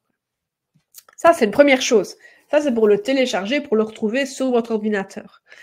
Maintenant, comme je vous l'ai dit tout à l'heure, c'est bien aussi sur Canva de s'organiser dès le départ parce que sinon, ça peut vite être le fouillis. Plus vous allez créer des visuels différents, plus vous allez créer des menus, des posts pour les réseaux sociaux, etc., et plus ça va devenir vite ingérable si vous ne créez pas des dossiers, si vous ne vous organisez pas un minimum. Sur votre ordinateur, vous avez des dossiers. Sur Canva, vous pouvez aussi en créer. Pour le faire, il faut de nouveau aller là au-dessus dans Fichier. Et vous voyez, il y a une petite option là, Enregistrer dans le dossier. Donc, si je clique ici, il va me proposer d'enregistrer ça dans des dossiers déjà existants. Moi, j'ai déjà créé les dossiers, donc je peux aller dans mes projets, l'enregistrer dans les dossiers que j'ai déjà créés, si je veux enrichir des dossiers existants. Sinon, je peux aussi créer un dossier. Donc, vous, quand vous allez vous inscrire sur Canva, vous allez créer votre première image, vous n'aurez pas encore de dossier. Il faudra créer votre premier dossier. Donc là, je vais l'appeler dossier test. Et je vais l'appeler Oreca. Dossier test Oreca. Hop, je clique sur ajouter au nouveau dossier. Et là, il va me dire que le design a bien été ajouté à mon dossier test Oreca. Donc ça veut dire que la prochaine fois que je vais me connecter à Canva, je vais le faire. Imaginons, on est demain, je reviens sur canva.com. J'arrive sur la page d'accueil et si je veux retrouver mes créations, j'espère qu'il l'aura déjà enregistré, sinon parfois il faut attendre 2-3 minutes pour que ce soit pris en compte, mais on va aller voir. Sur la colonne de gauche, ici, vous voyez, vous avez projet. Projet, en fait, c'est vos projets. C'est les projets que vous avez déjà créés, les projets en cours. Donc, c'est les images ou les vidéos que vous avez déjà créées dans Canva. C'est là que vous allez pouvoir accéder à vos dossiers. Donc, si on clique sur projet, on arrive ici. Donc là, je vois mon dernier visuel, coucou petit chat. Vous voyez, avant ça, il y a l'exemple là de vidéo que je vous ai montré dans l'introduction. Vous voyez aussi, avant ça, j'ai ouvert forcément la présentation de ce soir. Donc, il indique dans l'ordre chronologique d'ouverture les derniers designs que j'ai modifiés, créés, ouverts. Et si je vais dans dossier, c'est là que je vais retrouver, voilà, tous les dossiers que j'ai créés, y compris celui que je viens de créer il y a quelques minutes, le dossier test Horeca. Et si je clique dessus, je vois que dedans, j'ai un visuel qui s'appelle « Coucou petit chat ». Donc, c'est là dans l'onglet « Projet » et puis « Dossier » que vous allez trouver vos différents dossiers au fur et à mesure que vous allez enrichir vos dossiers. Je pense que dans la version gratuite, vous avez possibilité de créer 3 dossiers. Pour pouvoir en créer plus, là, il faudra passer à la version payante de Canva. Les dossiers, vous pourriez par exemple faire un dossier réseaux sociaux, un dossier menu, un dossier affiches publicitaires, pour vraiment déjà organiser, pour retomber sur vos pattes plus facilement quand vous vous connectez à Canva. Donc, ça va vraiment vous aider. Ne négligez pas ça, parce que sinon, on peut vite s'arracher les cheveux à chercher des visuels et ne plus les retrouver parce qu'on en a trop, et parce qu'on a trop de versions différentes, on ne sait plus laquelle est la bonne. Donc, organisez-vous et créez vos dossiers. Prenez cette habitude dès le départ. Donc là, on vient de créer depuis une page blanche. C'est le plus compliqué parce que ça veut dire qu'il faut déjà avoir une idée de ce qu'on veut faire. Il faut vraiment déjà, avoir une vision claire. C'est pas le plus évident. On n'a pas tous ce côté créatif. Moi-même, je l'ai pas toujours. Je vous rassure, je suis pas graphiste. Moi, j'ai appris sur le tas comme vous. Donc, quand j'ai commencé sur Canva, je ne me suis pas compliqué la vie. J'ai utilisé ce que Canva avait à m'offrir. Donc, j'ai principalement créé à partir de modèles déjà existants. Donc ça, c'est la deuxième option pour créer sur Canva. Donc pour faire ça, on va repartir là au-dessus de créer un design. Donc chaque fois, c'est ça le point de départ. Créer un design. Imaginons ici que je veux créer un menu pour mon restaurant. Donc je vais taper menu. Et je vois, il me propose pas mal de possibilités. Moi, je vais faire un menu au format portrait, donc format d'une feuille A4, mais allongé. Je clique et il va m'ouvrir les bonnes proportions pour une page A4 comme ça. Après, je pourrais l'imprimer et tout sera déjà au bon format. Donc ici, j'ai juste une page blanche, comme tout à l'heure. Voilà à quoi ça ressemble. Mais je veux créer un menu, par exemple, je vais dire un menu de restaurant italien. Donc, je vais taper restaurant italien. J'appuie sur Enter. Et voilà, ici, il me propose plein de menus de restaurants italiens, donc sur le thème de l'Italie, ou couleur de l'Italie, ou avec des pizzas, des pâtes, etc. Donc là, c'est tout un tas de modèles dans lesquels je peux piocher pour m'en servir comme point de départ, parce que moi, j'ai pas trop d'idées, ou j'ai pas le temps de tout recréer de A à Z, ou je ne le ferai de toute façon pas aussi bien qu'eux. Donc, je vais vraiment me faciliter la vie en allant reprendre un des modèles que Canva me propose. Vous voyez, il y en a vraiment beaucoup, beaucoup, beaucoup. Donc ici, je vais cliquer sur un modèle qui me convient. Je vais dire, celui-là, par exemple, je le trouve, il est classe, il est sobre. Je clique dessus et donc, je vois apparaître ce menu dans ma fenêtre. À partir de ça, tout est personnalisable. Ça, ce n'est qu'une suggestion. À moi maintenant d'aller changer les textes, d'aller mettre mes plats à moi. Donc ici, par exemple, je vais mettre un petit pastis. Le prix, c'est pas 2 $, c'est 15 €. Je vais expliquer ce que c'est. Assortiment italien. Voilà. Qu'est-ce que j'ai encore commenté? Scampi Diavola. Alors, crème piquante et tomate. Peut-être pas la meilleure façon de le présenter, mais ça coûte 16 €. Donc, vous pouvez vraiment personnaliser les textes avec vos plats à vous. Vous pouvez aussi déplacer les textes, donc vous pouvez vraiment tout personnaliser. Et vous voyez, il y a plein de petits repères chaque fois qui viennent vous aider pour vous dire, ah, là, comme ça, c'est bien aligné avec le texte du bas. l'écart est le même d'une ligne à l'autre, vous voyez, 0,4. Donc, ça va vraiment m'aider à ce que tout soit joli, bien aligné, qu'il y ait les mêmes espaces entre chaque élément. Donc, vous pouvez tout modifier. Vous pouvez aussi sélectionner plusieurs éléments et les transporter en même temps pour les déplacer complètement sur votre menu. Donc, tout ça, c'est vraiment très visuel, intuitif. Évidemment qu'il faut une petite phase d'apprentissage pour jongler plus facilement avec ça. C'est normal, c'est comme pour tout, mais c'est pas compliqué. Il faut se faire la main, il faut aller dedans pour acquérir de l'aisance, de la dextérité, mais plus vous allez vous plonger dedans, plus ça va être rapide, facile et intuitif. Donc là, les couleurs, elles sont par défaut celles que Canva a choisies, mais je peux aller les changer. Je clique, comme on l'a fait tout à l'heure, je clique sur le texte menu, par exemple. Ben, je peux aller, comme tout à l'heure, le changer et le mettre avec mes couleurs à moi. Je peux vraiment tout changer. Je peux de nouveau aller dans la palette de couleurs, sélectionner toutes les couleurs de l'arc-en-ciel. Ou si j'ai enregistré mes couleurs à moi, je peux aller choisir mes couleurs, donc mon bleu, mon orange, mon rouge, et changer les couleurs de tout le menu. Pareil pour les illustrations, je peux les changer de place, je peux leur changer leur couleur aussi, je peux les agrandir, je peux aussi les supprimer, donc j'appuie sur la petite poubelle ici et mettre autre chose à la place, donc je vais aller dans éléments, je vais peut-être taper Italie, drapeau, parce que moi j'ai envie de mettre un drapeau italien, et je clique, je vais dans les illustrations, il me propose plein de drapeaux italiens, ben, je vais mettre celui-là par exemple. Et je vais aller le placer au-dessus de mon menu. Je l'ai mis à la bonne taille, avec ici, on ne le voit pas évidemment, voilà, on ne le voit pas très bien, il m'embête, mais là il y a un petit curseur en fait, voilà, ici vous voyez les petites flèches là, l'une dans l'autre, ça vous permet de le faire pivoter. Donc ça, vous pouvez aussi changer l'inclinaison et le placer là où vous le souhaitez. Donc on peut les éléments, on peut les modifier, changer leur taille, les changer complètement, changer la couleur, changer leur position. Et pareil pour les images. Lui, là, il m'a proposé, c'est du guacamole, je n'ai rien à voir avec l'Italie. Ben, je vais aller choisir dans les éléments une photo de pâte ou de focaccia. On va mettre focaccia. J'appuie sur Enter. Je vais aller sous l'onglet Photos, ici, et choisir dans les images de focaccia, une qui me plaît bien et qui va donner envie.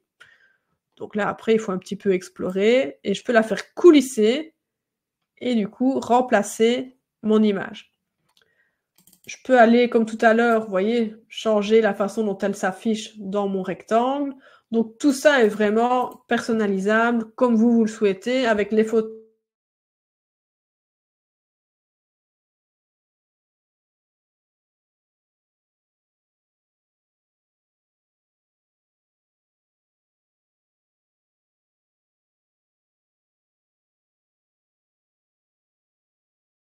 Et ici, vous voyez, il me fait apparaître des repères sur tous les bords. Ben, je peux aller l'agrandir. Donc, je peux lui donner plus de place si je veux. Je peux modifier les proportions. Donc, tout ça, en fait, ça va être juste un modèle, un point de départ que vous allez pouvoir adapter comme vous le souhaitez. C'est gai, en fait, à faire. Hein. Et vous allez pouvoir réutiliser ça d'une fois à l'autre. Donc, pour le moment, il n'y a qu'une seule page. Mais une fois que j'ai fait ma mise en page avec mes couleurs, etc., ben, je peux dupliquer cette page pour ne pas, s'il y a plusieurs pages dans mon menu, pour ne pas devoir repartir de zéro à chaque fois. Donc, je peux ici, vous voyez au-dessus, il y a dupliquer la page ou bien ajouter une page. Si je clique sur ajouter une page, ça m'ajoute juste une page blanche à la suite, mais moi, c'est pas ça que je veux reproduire le même modèle. Donc, je suis revenu en arrière, je clique sur dupliquer et hop, c'est la même page qui apparaît juste en bas. Donc, ça me permet maintenant de ne plus devoir tout refaire, d'aller rechercher mon drapeau italien, mon image, etc.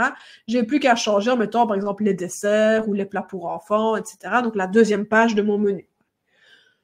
Une fois que j'ai fini ma mise en page à partir de ce modèle, donc j'ai gagné plein de temps, c'est génial, je vais pouvoir l'enregistrer, le télécharger sur mon ordinateur.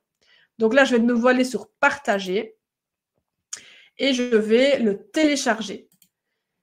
Si c'est destiné à être posté sur les réseaux sociaux, on va aller choisir PNG, comme je vous l'ai dit tout à l'heure. Toujours ce format-là pour les réseaux sociaux. Par contre, si c'est pour l'imprimer, le meilleur format, c'est le format PDF. D'ailleurs, il l'a compris parce qu'il me le propose tout de suite. PDF standard.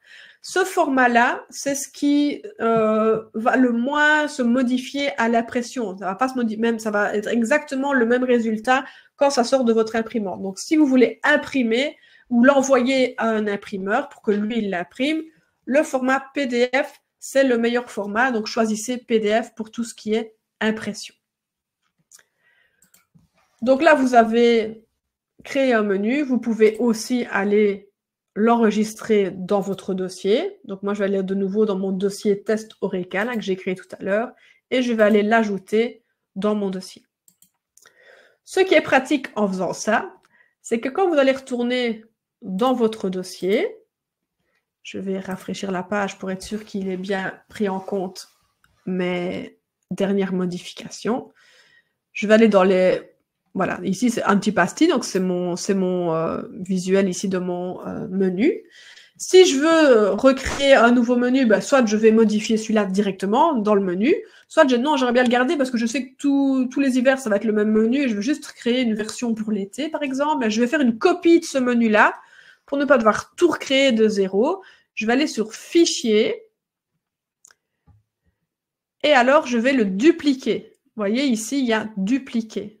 Donc, si vous faites ça, il va vous créer une copie. Donc, il ne va pas toucher à l'original, il va créer une copie de ce que vous venez de faire. Il m'a ouvert un nouvel onglet, le voilà. Et en fait, vous voyez, il s'appelle Copie de Antipasti. Donc, c'est une copie de mon menu. Donc, comme ça, je ne touche pas à l'original. Je peux aller faire une nouvelle version en copie et donc réutiliser ma base, mon modèle, mon propre modèle pour le dupliquer et le modifier. Pareil pour les réseaux sociaux. Moi, quand je crée un univers pour mes clients ou même pour moi, que je crée des exemples de publications, je ne recrée pas tout de zéro à chaque fois. Je vais reprendre la première version, je vais la dupliquer, comme ça je ne touche pas à l'original, je le conserve, c'est mon modèle, mais je vais faire des copies successives avec chaque fois le thème du jour ou une photo différente, etc. Donc, je garde mon modèle original parce que c'est ça mon point de départ à chaque fois, mais je gagne du temps en faisant des copies, des duplicata que là, je peux modifier à ma guise sans toucher à l'original. Et ça me fait gagner un temps fou parce que ça veut dire que je ne dois pas tout recommencer à zéro. Je réutilise ce que j'ai déjà fait, donc ça me prend du temps la première fois quand je dois concevoir le modèle initial, mais je sais qu'après, je vais en gagner parce que je vais pouvoir réutiliser cette base pour mes postes suivants. Et donc, comme on l'a vu tout à l'heure, de temps en temps, aller remettre certaines publications qui ont des styles similaires sur mon compte Instagram, etc. Comme ça va donner une cohérence. Donc, je ne vais pas l'utiliser à chaque fois, parce que sinon, on va avoir l'effet redondant de chaque fois le même visuel, chaque fois la même chose. Mais plic-ploc, de temps en temps, toutes les 5-6 publications, je vais peut-être réutiliser un modèle que j'ai déjà utilisé pour donner une cohérence à mon compte Instagram parce que j'utilise les mêmes couleurs, le même style et ça va me permettre aussi de gagner du temps. Et le temps, on le sait tous, c'est super précieux. Y a-t-il des réactions, des questions à ce niveau-ci? Pour l'instant, je n'ai pas de réaction, mais c'est vrai que je n'ai pas posé de questions. Je pense au fur et à mesure qu'on avance et qu'on montre les possibilités, chacun est de plus en plus concentré, en fait. Ah bon. Donc là, on a vu, vous aurez dans le PDF les captures d'écran pour retrouver où on a les différentes options. Hein. Les banques d'images, vous en avez directement dans Canva. Donc, les photos libres de droit, elles sont directement dans Canva. Donc, autant aller piocher dans mes photos de chat que je vous ai montré, par exemple, mais ça peut être sur plein d'autres. Il suffit de taper les mots-clés, vous allez en avoir plein. Maintenant, si vous voulez éviter de passer à la version payante de Canva, parce que là, dans la version gratuite, vous allez être vite limité au niveau des photos disponibles gratuitement. Vous pouvez alors aller les chercher à l'extérieur. Sur d'autres sites, c'est un peu plus de manipulation parce qu'il faut aller chercher ces photos et puis les importer dans Canva pour les utiliser. Mais si vous voulez vraiment éviter de payer, vous pouvez contourner comme ça, il faudra aller les chercher sur d'autres photos d'autres sites de banques d'images aussi qui sont libres de droit. Je vous en ai mis une ici, pexel.com ou unsplash.com. C'est des sites qui recensent plein de photos libres de droit que vous pouvez aussi utiliser sur vos réseaux sociaux. Normalement, la bonne pratique est quand même de mentionner l'auteur de la photo, mais une fois que ça c'est fait, vous pouvez utiliser aussi toutes les photos qui sont disponibles sur ce site pour vos réseaux sociaux, etc. On a vu comment organiser ces visuels dans les dossiers et comment les télécharger. Émilie, pour gagner du temps, oui. Excuse-moi, juste avant peut-être de passer à un autre volet, on a des petites questions qui sont venues se greffer. On a une demande de comment télécharger son propre logo. Oui. Et Marcel nous demande en fait que, effectivement, dans la version gratuite, on ne sait créer que 3 dossiers, mais est-ce que c'est limité dans le nombre de projets qui sont le nombre de projets, je vais pouvoir vous donner le chiffre exact juste après, mais on a déjà le temps de voir venir. Donc, ça se compte en centaines. Donc, non, on va pas avoir une limitation rapide dans ce domaine-là. Oui, après, je pense qu'il faut aussi, à un moment, quand on a des plus anciens dossiers, carrément les supprimer et libérer un petit peu d'espace. C'est mieux aussi, oui. C'est sûr. Marcel nous mentionne également quid de l'écriture magique, mais je pense que ça sera pour demain. Ça, c'est des fonctionnalités liées à l'intelligence artificielle. En effet, on peut avoir des suggestions de texte ou d'amélioration de texte que Canva peut nous soumettre, mais c'est en effet des fonctionnalités plus avancées qu'on explorera en partie demain. Oui. Un peu de suspense pour demain. Voilà, on va en laisser un petit peu pour demain. Donc, oui, ce qu'on peut peut-être faire, c'est remontrer pour télécharger son propre logo. Oui, c'est ça, oui. Pour télécharger son propre logo, donc que ce soit une image ou un logo, quand on va dans un visuel, je peux aller dans Importer, donc ici à gauche, Importer et aller chercher mon logo sur mon ordinateur. Donc là, je peux choisir dans mes fichiers sur mon ordinateur et les ajouter dans mon dossier d'importation et après, je peux aller les mettre sur mon visuel. Ici, je le fais avec les zèbres, mais ça pourrait être le fichier de mon logo. C'est exactement pareil. Donc ça, c'est une facilité dans la version gratuite et dans la version payante, on peut tout enregistrer au même endroit. Je vous montre ça ici très rapidement. Je vais revenir à mon présentation. Voilà. Donc, on a vu comment aussi sélectionner un modèle et le personnaliser.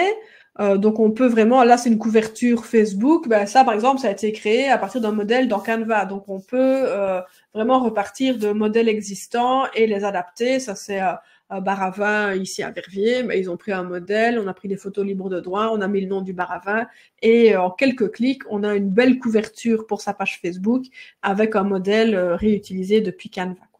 Vous pouvez l'utiliser pour vos menus aussi. On peut donc importer ces visuels dans Canva.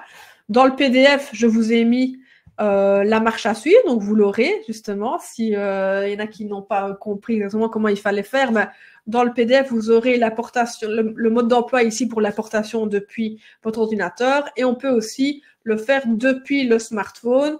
Il y a un petit peu plus d'étapes, mais aussi si vous avez vos logos, vos images sur votre téléphone, vous pouvez aller les chercher sur le smartphone, les importer dans Canva et vous y aurez alors du coup accès aussi depuis votre ordinateur puisque ça se synchronise des deux côtés. Donc ça peut être aussi une astuce pour télécharger envoyer ces images dans Canva et après aller les rechercher avec son ordinateur puisque c'est mis à jour en temps réel entre les deux, entre l'application et la version pour ordinateur. Vous avez vu aussi comment réutiliser vos propres modèles, donc là, comment dupliquer un visuel que vous avez créé pour le réutiliser. Je vous ai mis aussi quelques petits raccourcis de clavier. Donc, si vous êtes dans un visuel, vous appuyez sur T, il y a une zone de texte qui apparaît. Si vous appuyez sur R, il y a un petit rectangle qui apparaît. Donc, c'est des petits raccourcis clavier qui vont vous aider aussi à gagner du temps. Donc, n'hésitez pas à les utiliser. Vous les aurez aussi dans le PDF. Il suffit d'ouvrir un visuel et de tester. Je peux vous montrer en vitesse ici. Voilà, je vais ajouter une page. Donc, vous voyez, si j'appuie sur R, j'ai un rectangle, en fait un carré qui apparaît et que je peux mettre aux dimensions que je souhaite. Si j'appuie sur C, j'ai un cercle qui apparaît, donc un rond que je peux aussi adapter comme je veux et dont je peux aussi changer la couleur, etc. Et si j'appuie sur L, c'est une ligne qui vient d'apparaître. Bon, là, elle est en blanc, je vais la mettre en couleur, voilà. Une ligne dont on peut aussi modifier l'apparence, donc la faire plus épaisse, la mettre en pointillé, etc. Donc ça, c'est des raccourcis qui sont pratiques, qui font gagner du temps. C'est des petites astuces supplémentaires pour quand on a envie d'utiliser Canva de manière encore plus rapide et plus efficace. Quelques mots aussi sur le mood board, dont je vous en ai parlé au début. Le mood board, c'est ce qui va être utile si à un moment vous voulez déléguer votre création graphique ou si vous collaborez ponctuellement avec d'autres personnes, un graphiste, un community manager, un imprimeur, un photographe, etc. C'est un peu un tableau d'ambiance qui va donner des infos sur le type de visuel, le type d'atmosphère que vous voulez pour vos réseaux sociaux. Donc, sur un même tableau, on va rassembler aussi bien des images, des photos, des couleurs, des polices d'écriture, etc. Le but, c'est de transmettre les choses un peu impalpables quand vous voulez déléguer à quelqu'un d'autre pour qu'il comprenne vers quoi vous voulez aller, quel style visuel vous souhaitez, et pour ne pas qu'il vous propose des petits dessins de Mickey si vous avez envie de faire un bar à cocktail très chic avec une ambiance feutrée, un peu rétro. Donc forcément, il va falloir faire comprendre ça aux gens avec qui vous allez travailler. Donc un mood board, ça ressemble à ceci. Donc c'est vraiment une image, une page où on va rassembler des photos qui évoquent l'ambiance. Donc ça va, si vous travaillez avec un community manager, il va comprendre le style de photo que vous voulez qu'il utilise de préférence pour créer vos publications sur les réseaux sociaux. Il aura à sa disposition aussi les polices d'écriture que vous voulez qu'il utilise et il aura les couleurs principales dans lesquelles vous souhaitez qu'il reste pour quand il faut ajouter des fonds, choisir des couleurs pour le texte, etc. Donc ça, vraiment, ça reprend l'atmosphère, les polices d'écriture et les couleurs de prédilection. Ici, un exemple pour un bar à vin. Voilà un autre ici, imaginons pour une esthéticienne ou en fait une marque un peu plus féminine, girly. Ben là, on voit aussi l'atmosphère. On est dans les tons de rose, on est dans la gourmandise avec les macarons. On est sur des photos un peu style très esthétique, Instagram, etc. Des couleurs sympas, acidulées. On voit les tons de rose qu'on peut utiliser, dans lesquels il faudra rester. Donc, ça donne vraiment l'atmosphère et c'est certain que si moi, on me donne ça, ben, j'ai une bonne base de départ et je sais vers quel style je dois commencer à m'orienter pour créer des visuels, des affiches, etc. pour mon client. S'il ne me donne rien, ben, je vais voir, je vais tâtonner, je vais un petit peu essayer de voir ce que moi j'ai compris, mais c'est pas forcément ce à quoi lui il s'attend. Donc, si vous préparez ça ben, et que vous pouvez le donner aux professionnels avec qui vous allez collaborer, ben, ça va déjà l'aider à gagner du temps et vous allez être aussi, vous risquez beaucoup moins d'être frustré parce qu'il va capter beaucoup plus vite l'essence de ce que vous voulez pour votre communication. Ça peut partir sur des styles tout à fait différents. Ici, vous voyez, on a quelque chose de beaucoup plus graphique. Donc, selon, si je tombe sur un client qui me donne ça ou sur une cliente qui me donne ceci, forcément, ça va être tout à fait différent. Donc, c'est utile de faire ça parce que ça va vous faire gagner du temps et ça va vous faire gagner en cohérence. Ça va faciliter la collaboration avec les partenaires externes que vous allez choisir. Vous voyez, il y a vraiment pas mal de styles différents. Donc, on va collecter des images à gauche et à droite pour transmettre ces émotions aux gens avec qui on collabore.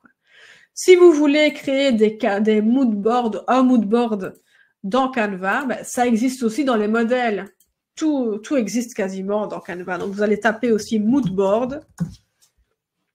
Et vous voyez, il propose tout de suite mood board avec montage photo. Donc, je vais le choisir.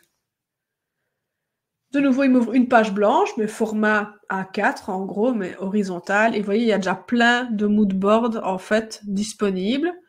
Alors, le but, c'est pas de réutiliser un mood board tel quel.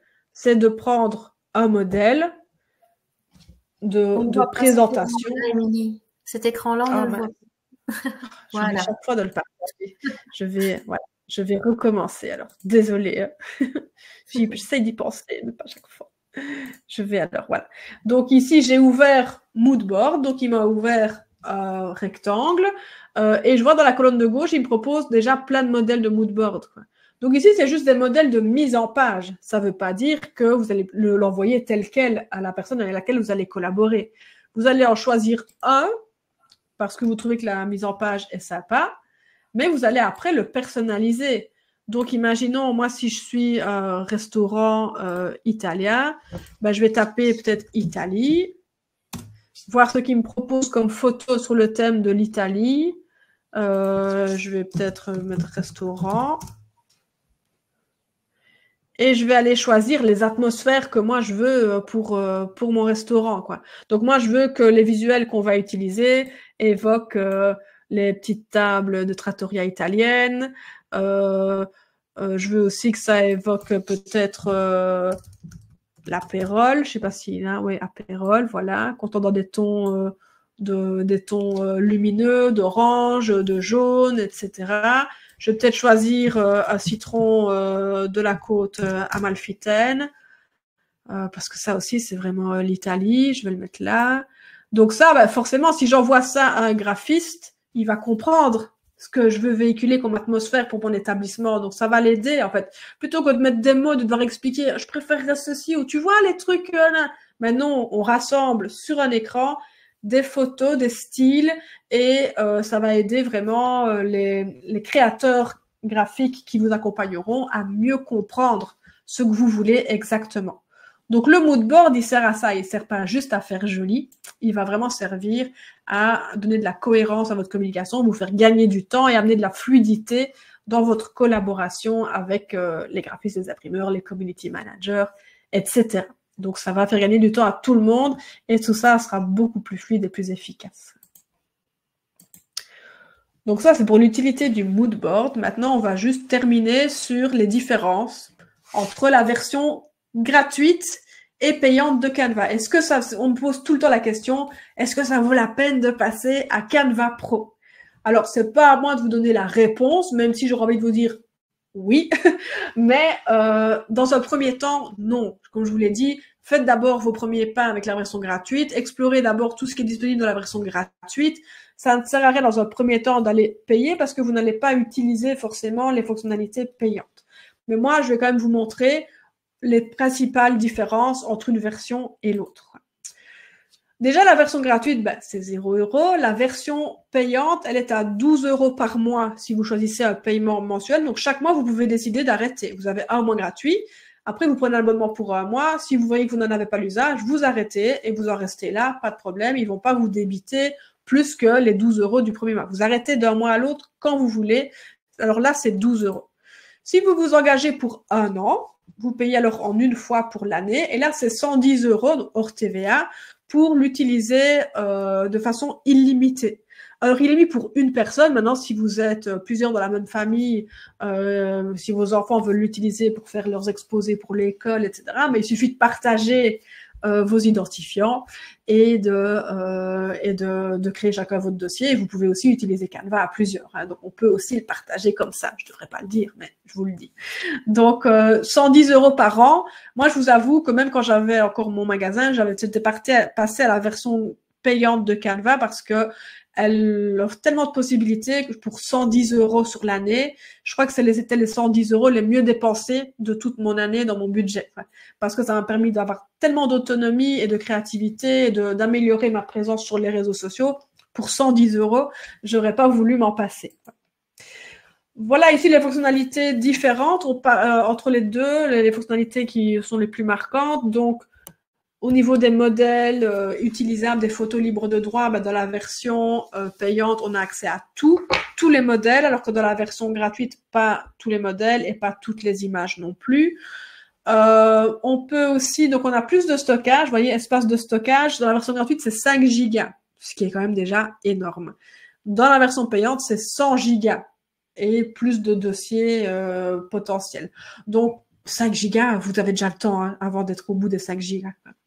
Vous aurez aussi accès dans la version payante à des fonctionnalités supplémentaires comme tout ce qui est intelligence artificielle qu'on verra demain. Ben ça fait partie de la version payante. Un outil qui est pratique aussi, c'est le redimensionnement des visuels. Donc, par exemple, voyez, ici, je vais reprendre mon menu ici que j'avais créé. Ce menu, imaginons, je veux en faire une version pour les réseaux sociaux. Donc là, pour le moment, il est prévu pour être imprimé. Mais moi, j'aimerais bien aussi pouvoir le publier sur Facebook au bon format. Dans la version payante, j'ai pas besoin de tout recréer de A à Z. Je peux cliquer sur redimensionner, ici à gauche, au-dessus. Vous voyez, il y a une petite couronne. C'est bien une fonctionnalité payante. Je peux aller dire, je vais mettre publication Facebook. Voilà, format paysage. Je vais jusqu'au bout. Je lui dis je voudrais bien qu'il me crée une copie, donc il ne touche pas à mon original. Il va créer une copie au format Facebook. Donc lui, il va aller piocher dans toutes les infos de cette création-ci. Il va m'ouvrir une nouvelle fenêtre au format Facebook avec les éléments. Je vais enlever les zèbres qui n'ont rien à voir là-dedans. Il va réutiliser, reprendre tous les éléments de mon visuel initial. Donc, j'ai pas besoin d'aller tout recréer, de tout réécrire, de rechercher la même image, etc. J'ai plus qu'à l'adapter pour Facebook. Donc, je vais aller faire en sorte que l'image s'adapte mieux. Je vais peut-être réorganiser certains textes pour les aligner correctement. Mais donc, je peux tout réutiliser. J'ai plus qu'à les repositionner correctement pour que ça s'affiche bien. Mais j'ai pas besoin d'aller rechercher et retaper toutes les infos. Donc ça va vraiment vous aider à gagner du temps. Donc c'est le redimensionnement. Ça, c'est dans la version payante de Canva. Je pourrais aussi le dupliquer au format story Instagram, par exemple, pour repartager régulièrement mon menu dans les stories, pour faire des petits rappels du plat du jour, etc. Donc sans devoir tout recréer. En 2 clics, j'ai mes visuels au bon format pour les poster à gauche et à droite. Ça, c'est une fonctionnalité payante. Aussi, au niveau du support technique, si vous avez des questions pour vous bloquer sur certaines fonctionnalités, vous avez un accès prioritaire si vous avez besoin d'aide de l'équipe de Canva. Mais les fonctionnalités, moi, que je trouve les plus utiles dans la version payante, c'est par exemple supprimer l'arrière-plan d'une photo. Donc, une photo comme celle-là, encore un chat, vous allez me dire, ben là, je peux, en 2 clics, supprimer l'arrière-plan de l'image. Je vous montre à quoi ça ressemble. Je vais ouvrir un nouveau visuel. Voilà. Donc ici, si je reprends mes zèbres, voilà. Ici, ben, j'ai mes images de zèbres. Je peux cliquer sur l'image, modifier l'image et je peux aller effacer l'arrière-plan. Vous allez voir comme c'est rapide. J'ai juste cliqué sur effacer l'arrière-plan, il est en train de travailler et il garde juste les têtes des zèbres et je n'ai plus l'arrière-plan de nature derrière. Donc ça, c'est une fonctionnalité payante qui peut être utile dans plein de situations. Autre fonctionnalité, donc redimensionner, ça je vous l'ai montré. On peut aussi enregistrer une identité visuelle, c'est-à-dire que dans le menu là de base, quand on se connecte à Canva, dans la colonne de gauche, on peut aller créer son identité visuelle. Donc je vais ici. C'est là que je peux enregistrer tout l'onglet marque, mes logos. Donc, pour les retrouver facilement quand je crée des visuels, ils seront dans la colonne noire là de gauche, comme au lieu d'aller chercher des images sur mon ordinateur, elles seront enregistrées dans Canva. Donc, voilà à quoi ça ressemble. Donc, toutes les versions de mon logo. Je peux enregistrer mes propres couleurs. Je peux aussi enregistrer mes polices d'écriture. Et donc, c'est ça qui fait que quand je vais créer un design, comme ici, mais si je veux ajouter mon logo, je vais dans la colonne de gauche, je vais sur logo et je tombe sur toutes les versions de mon logo. Donc, j'ai qu'à cliquer et le voilà. J'ai pas besoin d'aller chaque fois l'importer, le rechercher sur mon ordinateur, etc. Si je veux changer le fond, je vais aller sur changer la couleur de l'arrière-plan. J'ai toutes mes couleurs à moi. Donc, j'ai pas besoin non plus d'aller taper le code couleur ou de le rechercher dans la palette. Tout ça, c'est dans la version payante de Canva, donc c'est une facilité, c'est super pratique et ça change vraiment la vie. On peut aussi, dans la version payante, utiliser le planificateur. Donc, il y a une fonction pour planifier son agenda, donc noter les sujets de publication qu'on va aborder sur les réseaux sociaux et on peut même les partager directement sur les différents réseaux. Donc, on peut directement depuis Canva créer ses posts et les programmer sur Facebook, sur LinkedIn, sur Instagram. On peut lier Canva à ces pages et aller les partager, les programmer en fait à l'avance. On peut le faire avec d'autres outils intégrés à Facebook et Instagram. Mais si on ne veut pas sortir de Canva, c'est possible avec la version payante de le faire directement depuis Canva. Donc voilà déjà quelques idées des fonctionnalités principales qui sont accessibles dans la version Pro. Il y en a encore d'autres que je vous détaillerai demain si vous êtes là. Mais voilà déjà quelques éléments qui pourraient vous aider à vous décider, voir si c'est le moment ou pas, ou si vous n'en avez pas du tout l'usage. Émilie, excuse-moi, on a Nathalie qui ne voit pas tous ces menus sur la gauche. Donc, c'est-à-dire qu'elle me dit que ça s'arrête au niveau de appli. Alors, je regarde de mon côté. Alors, oui, il y a projet, modèle, marque et appli. Moi aussi, hein.